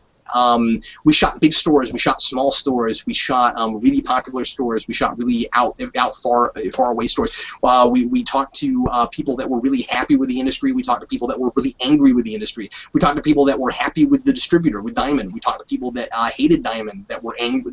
We talked to people that are angry that there's not the competition, that there's not more than one of them, and that we need competition, and that's bad business, and that it's unconstitutional, and we had that kind of stuff. We talked to people that think that comics are not too expensive. We talked to people that think that comics are inordinately expensive. I agree with that. The list goes on and on and on. And the people's perspective on digital is very interesting. People were on the whole much more positive on digital than I might have expected. Most of the store owners are not afraid of it. And for most of the store owners, it does not seem to have affected their bottom line at all. I learned a lot, and it's going to be a cool movie. It's going to be very interesting. I was afraid it was going to be dry. I was afraid it was going to be boring. It will not be that. There's some juicy. There's some tear-jerking, believe it or not. There are a few stories that you won't even believe. It's going to be neat. It's going to come out in December. We are going to have, and that sounds like a long time, but I'm freaking out with all the stuff I have to do with this thing. We're going to have 6 premieres across the country. Most of the stores wanted to host their own premieres in their own cities. This thing is going to be much bigger than anybody expected, and especially myself. It's going to be bigger than all of us. We're going to have a premiere here in Kansas City. I don't want to disclose where yet because we don't have it 100% mapped out, firmed up. But if it does happen where I think it's going to happen, it's going to be cool because it's going to be a movie theater. And that's very exciting. And then we'll have it available in December on DVD and possibly that early digital download, although I don't know yet, or streaming. I don't want to promise that yet because we don't have that all hammered out, but it will be available very cheaply to watch online. I do need everybody to understand with this thing that it is something that at least for several months I'm going to have to ask people to pay a little bit to watch because we have a lot of costs involved. It's not something I can just post as a YouTube video because it will be a feature-length film, and I do have some extra costs. I do have a lot of costs even above and beyond the Kickstarter. And once again, thanks everybody who helped out with that. But my costs go even well above and beyond that. So anyway, that's about all I want to say about it right now. If you're friends with us on or liking on Facebook, right now, I don't know how long I'm going to do this, but I'm posting a picture from the trip every day on the Midwestern Panels Facebook. So please go like that, and you'll be able to see some little sneak preview things. I interviewed Jason Aaron the other night for the film, and that's pretty freaking awesome. And there's some pictures online of that. So anyway, it's going to be bigger than all of us. I'm very excited about it. Anyway, Alex, thanks for letting me ramble about that for a couple minutes. Now, let's go ahead and answer a few questions, shall we? And the first one on Twitter comes from Alex Rolfe. Hi, Alex Rolfe. He asks, what do you think of the little info we have on the Axis event coming up in Marvel? Do you know anything about this? Because I've been out of pocket. I've not been looking at news. Have you heard about this, Axis? I have not heard of it at all. Axis. Okay, we'll look that up, and we'll get back to you. Chris J. Faria says something about the future of DC on film is being leaked today. Give your thoughts about that. I haven't seen that yet. I've seen some rumor things. Just looking around before the show, I saw there were a couple of rumors that had popped up about like the next movies they were going to put out, and they were supposed to be that was supposed to be linked at a Comic-Con or something, and that the next one they're talking about doing, rumor that the next one they're talking about doing is Shazam. Really? They're gonna do Shazam after or right before Justice League? I don't know. I'll believe that when I hear it from the right people. But anyway, have you heard anything else that's actually? Yeah, that was it. Okay. Really was just that rumor, and yeah, I don't really care about rumors, to be honest. Like, give me real news, then I'll have something to complain about. Yeah. The operative word there was complain, I think. That was funny. They don't have something to complain about. Okay. Avengers. Okay, I've never done this before. I'm just going to read pieces of an article, and we will learn right now. So Avengers and X-Men see Red in Marvel's Axis event. So this is going to be a Red Skull thing. Avengers and X-Men Axis is the name of it. It's Rick Remender. It's 9 issues over 3 months. Starts in October. Crosses titles, so it's not just an event. It's going to go through Iron Man. Oh, and Magneto is going to be involved. Okay. Iron Man, Magneto, Loki, Agent of Asgard, Captain America, Uncanny Avengers. Let's see here. Skull has also harnessed the physical and psychic force of the behemoth Onslaught. Oh no, not Onslaught! An entity created from the personas of Xavier and Magneto. Well, that makes sense, given what he did with Xavier's brain. Yeah. To enslave thousands of people and cause chaos by broadcasting messages of hate globally. Okay, I'll read the rest of this later. My first reaction is, okay, cool, because I've been waiting to see more Red Skull. I love the beginning of Uncanny Avengers. I love the whole he gets Xavier's brain thing. Yeah, this seems like the next place to go. Make that an event. That's cool. I like that it's crossing books and not necessarily another big, huge, giant event. And I like that it's crossing at least a few books that I'm reading. That's good. Yeah, I don't really have anything to add. That sounds cool. I like, too, that like if it's involving Nazis and stuff, that Magneto's thrown in there, because obviously he really doesn't like those people.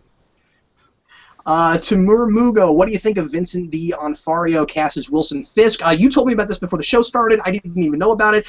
Who is that, and how good of a pick is that? What does he look like? Does he have the build for it? He's like 6'4", Cool. I think, and he's pretty husky. He's the guy who was the lead on Law & Order: Criminal Intent. He was the guy who went crazy in the first half of Full Metal Jacket. That's him. So he has the acting chops. He has the look. I'm getting more and more excited about this Daredevil Netflix thing. I'm super pumped. It's sounding more and more legit. I mean, you expect it to be legit. That's a stupid thing to say, but there have not been enough of these Netflix shows yet, I don't think, for us to just automatically go, oh, good, Netflix, that's a good place for it. I mean, I like that it's there, because I love binge-watching things, and I think that superhero shows make perfect sense to go on a place like that, because you can look at it like a 12-issue comic book miniseries. That's fantastic. That's just what we should be doing with superheroes. So now that I'm seeing people get it, because I just don't keep up with enough stuff now. There's a lot of actors I just don't know. But like when I see people like you go, oh, I know that guy, I'm like, oh, cool, it's legit. Yeah. So. Yeah. And Charlie Cox from Boardwalk Empire is playing Matt Murdock, and he's a really good actor too, and I think really good for the role. So just casting in this seems great. I got another question from Alex Rolfe, and I like this one, so I'm going to answer it. Does the Marvel Cinematic Universe influence the Marvel 616 universe too much, i.e. Guardians of the Galaxy in every book? That's a relationship I always wrestle with, because I understand why they feel the need to do it, and this is a cop-out answer, but where I always come down is, if the stories are good, I don't mind that much. So, for instance, Guardians show up in a whole bunch of different books. If it makes sense that they're doing that, besides the movie thing, I can get past the in-book advertising, because I get why they feel the need to do that. I get why they say, we get the comic book fans excited, and they'll get their friends excited. That makes perfect sense to me. I I have somewhat of a business mind. I appreciate business. I can appreciate people in stories doing business things as long as it doesn't make the narrative too gimmicky and too sucky. What I don't like is when they encroach on the books to the point where the status quo in the book must be too much like the movie because people will get confused. That I don't like. Yeah, agreed on all points. And obviously, it's the movies that make the billions of dollars, and that is going to drive decisions with regards to storytelling. So I don't think we should be surprised that it ever ends up that way. We also have the movies a lot in part to thank for the fact that this stuff is as mainstream as it is now, for the fact that geek is the new black, and that you and I can wear our comic book shirts out now and can brag about how many books are in our long boxes, and people don't look at us like we're crazy people anymore. We should cut them a little bit of slack on stuff like that, but not too much. Fair enough. I'm rocking my Invisible Woman shirt. Speaking of, Emo Kid 64, how do you feel about Marvel not publishing Fantastic Four comics since they don't support the reboot movie from Fox? Now, this is one of those places where I say that the politics are going too far. I get advertising. I get us having certain characters in books because they're trying to get us excited about it. That is different than playing dirty pool. And this I don't like. That's not fair. Fantastic Four is something that you own. It's something people like. It's not like the comics are not performing at all. What advantage is it really giving you to piss off FF fans in trying to not support their film? I don't like that. Exactly. And to my earlier point about the movies driving things, not enough people read the comics for it to really be a good advertisement. Like, people who read comics are going to see this movie anyway, regardless of whether or not there's going to be a Fantastic Four book published. It's just a stupid decision. Yeah. And it reeks of pettiness, which is, I think, why it just really rubs me the wrong way. I agree with you wholeheartedly. What you do if you don't want to support the movie is you don't advertise the movie. You don't put advertisements for the movie in your books. If that's your prerogative, that's your prerogative. If you don't want to look like Marvel wants everyone to go see these movies, then here's an idea. You publish in a Fantastic Four book. You don't put those characters very often in anybody else's books. And you know what? FF was so freaking everywhere 2 years ago, no one's going to mind. Mm-hmm. Yeah, agreed. And, I mean, the thing is, too, like, I think it's really short-sighted because the general public doesn't know or care about which company owns what characters and what rights and all that stuff. If a comic book movie fails, it hurts the entire genre, and if a comic book movie succeeds, it helps the entire genre. So I just think this whole thing comes from a fundamental misunderstanding of how all these things work. So I haven't had a chance to weigh in on this at all yet, so thanks for asking it. At Golden Eagle 407 on Twitter, thoughts on Josh Brolin playing Thanos? So that was the last thing on Earth I expected, and frankly, I really thought they were going to keep going the CGI direction, so it wouldn't really matter who played him. Every time some big name like that has been in a Marvel film so far, to my recollection, it's always ended up being a really good choice. Brolin is the last person I would have thought that would want that role. I'm so surprised that he signed on for that. That's not the kind of movie he does. And he's got the forehead. I mean, like, he looks like the right guy for that if you're going to cake him up in makeup. Now, I kind of think they'll do a pseudo-CG thing with him, but... well, he's just doing the voice in Guardians, as far as we know. Yeah, but I heard things like in Avengers 2, he's going to actually be physically Thanos, but I don't know how rumory that is. Mm-hmm. I assume if they've cast him, and if he is going to be the big bad of Avengers 3, they probably will do some type of motion capture or makeup job with him. He'll actually be there. I can see it. I could see the voice. I mean, I could see it. Again, that's not who I would have expected, but I have decided to just trust them with things because they seemed always, and that doesn't seem crazy, but I'm surprised he agreed to do that part. That doesn't seem like a Brolin thing to do at all. Especially when, you know, Jonah Hex didn't do so well. You would think he didn't have a good experience in the comic book movie before. Precisely. That's what I'm getting Yeah, at. he wouldn't want to do another one. But I'm excited, and this is why I don't do fan casting. I mean, just like, I don't follow actors and that kind of thing, but often the best choices are the unexpected choices and people that you wouldn't immediately think, but then afterwards you go, wow, that was a great performance. You know, Heath Ledger, of course, being the poster boy for that. But yeah, I'm just in trust mode. Go for it. If you think you have the right guy or gal, you know, cast them. Steve Maxey, hi Steve. This is a great question. I don't know that I immediately have an answer to it, but I'm gonna read it anyway.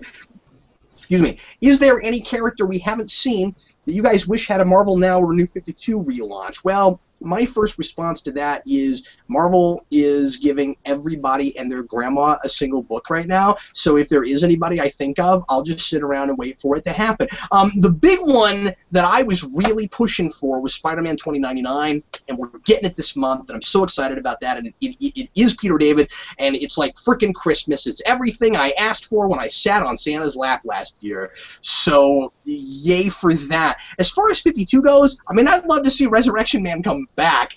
That's a thing. But besides that, you know, there are certain characters that I wish were just closer to what they were pre-52 that I'm not super excited about their current versions. But nobody's just jumping straight to mind of, I wish they had their own book. I wish Cassandra Cain was in 52 somewhere and doing something. There's certain characters like that I wish were doing a thing. Alex, do you have anybody that you're like, where's this guy? Well, I had that with Marvel Now, and I got a Silver Surfer book, so I really can't complain there. As far as New 52 goes, a lot of characters have shown up, but they haven't like got their own book or stuff. I want to see Commandy. I want to see Commandy come back. That's going to be my choice for New 52. Oh man! Throw him at the end of Future's End. I don't care. I can't. Well, don't be surprised if that happens, because all about who's a character that nobody cares about. Let's make everyone read about them. Let's see. Who else? Wow, lots of stuff from William Parcell. Let's pick one. There's a lot here. I wonder if William Parcell, do you have just like a document of of questions? Because I don't know how you put them up this fast. I don't mean to make fun. There's a lot of really good questions here. Do you think a Batman based on Dark Knight Returns will mesh well in a Justice League-centered film universe? Yeah, I mean, that's a thing that we've been talking about a lot lately, and obviously my first reaction is no, it's not. What I'm more worried about is Superman being suddenly characterized too much like Frank Miller's Superman. That's what I'm more worried about.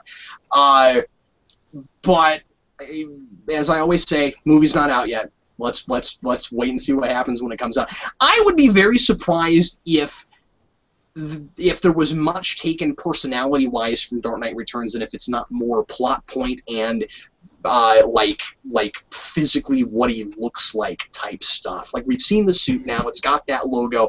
I think it's likely that there's gonna be some plot stuff lifted, kind of like there was a little bit with Rises, but I think it's a lot. I don't think it's likely that he's going to be that gruff, or that he's going to talk like Frank Miller Batman, or that he's going to like repeat random words constantly. I don't think it's going to be like that. Anyway, what do you think, Alex? I don't know. Like, I really didn't like Man of Steel, so I'm just in this mode of I really don't care what they're doing. So anything that they do and it turns out good, I'll just be pleasantly surprised. I guess that's a fair way to look at it. I do feel like not being invested in it emotionally has gotten me to this place where it might actually make me happier and enjoy the films more. It might. I think something we all need to step back and think about. This is just my opinion.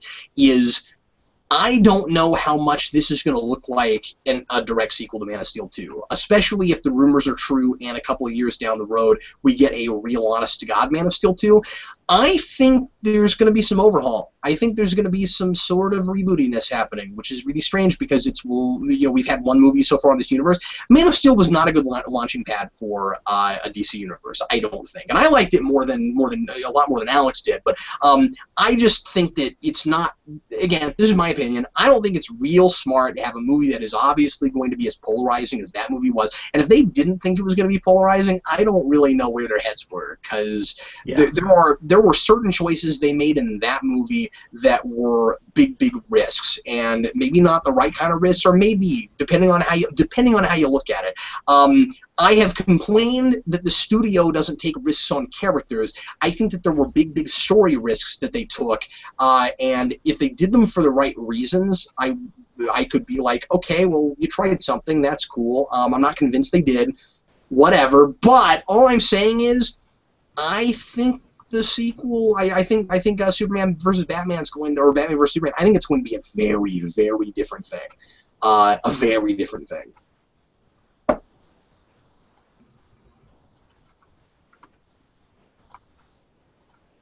I'm done. Oh, okay. I didn't really have anything to add, so. Oh, okay. I need to make one of those too. We need to both have that, where we're just like, okay, I'm no longer filibustering. What?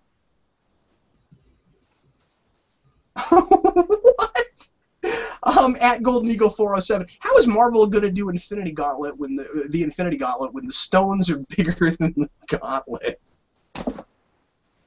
That's a good point. I didn't notice that. I didn't think of that. Are the stones bigger than the gauntlet? I didn't notice that. Well, the stones, the Infinity Gems are like the Tesseract and the Ether and stuff like that in the Marvel Cinematic Universe, which I think is really smart. But yeah, I don't know how they condense that into some type of crystal. Oh, that makes sense. Okay. All right.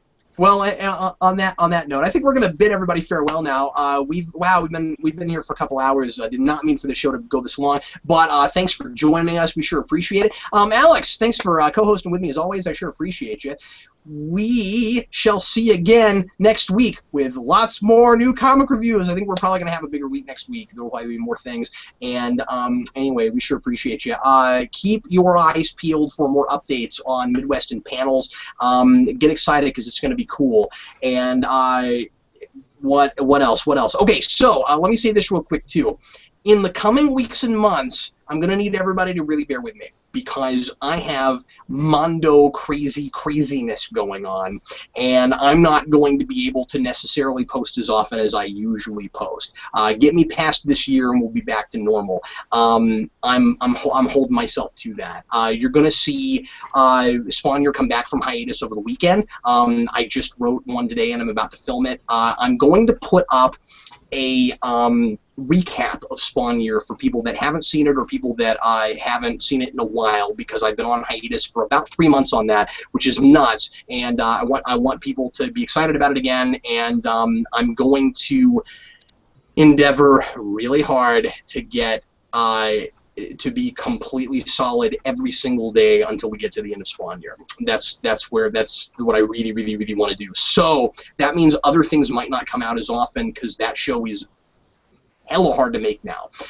So that's where I'm at. And then I'm going to be editing this movie at the same time. So anyway, if I don't post as often, understand it's because you're going to get cooler stuff than if I did. And we're going to be back to regular rewinds as soon as I am finished with Spawn Year. That's it. That's the show. Thanks for watching. We sure appreciate you. If you're ever in the Kansas City area, check out Elite Comics in Overland Park. As I always say, they help us out a lot with the show. We sure appreciate them. They're also going to be in the movie, and they're doing fun things for that. Once again, check out Superhero Enthusiast channel. He's doing lots of podcasts as always, and he's also got right now a regular series on Batman Eternal. And if you ever have wanted to hear a 40-minute breakdown of a single issue of a comic book, go check that out, because that's what they do. And I sometimes go there and help make them a little bit longer. Thanks always for watching. Also, I have another thing to plug, if I can. I recently crossed 500 subscribers, so I'm doing a Q&A. So if anybody has any questions for me personally, you can head on over to my channel, youtube.com/superenthusiast, and find that video there, and leave a question in the comments. Awesome, fantastic. Yep. Congratulations. Thank you. Thanks again for watching, folks. Be sure to appreciate you. I'm Captain Logan. I'm Alex, Superhero Enthusiast. And we shall see you once again next Thursday.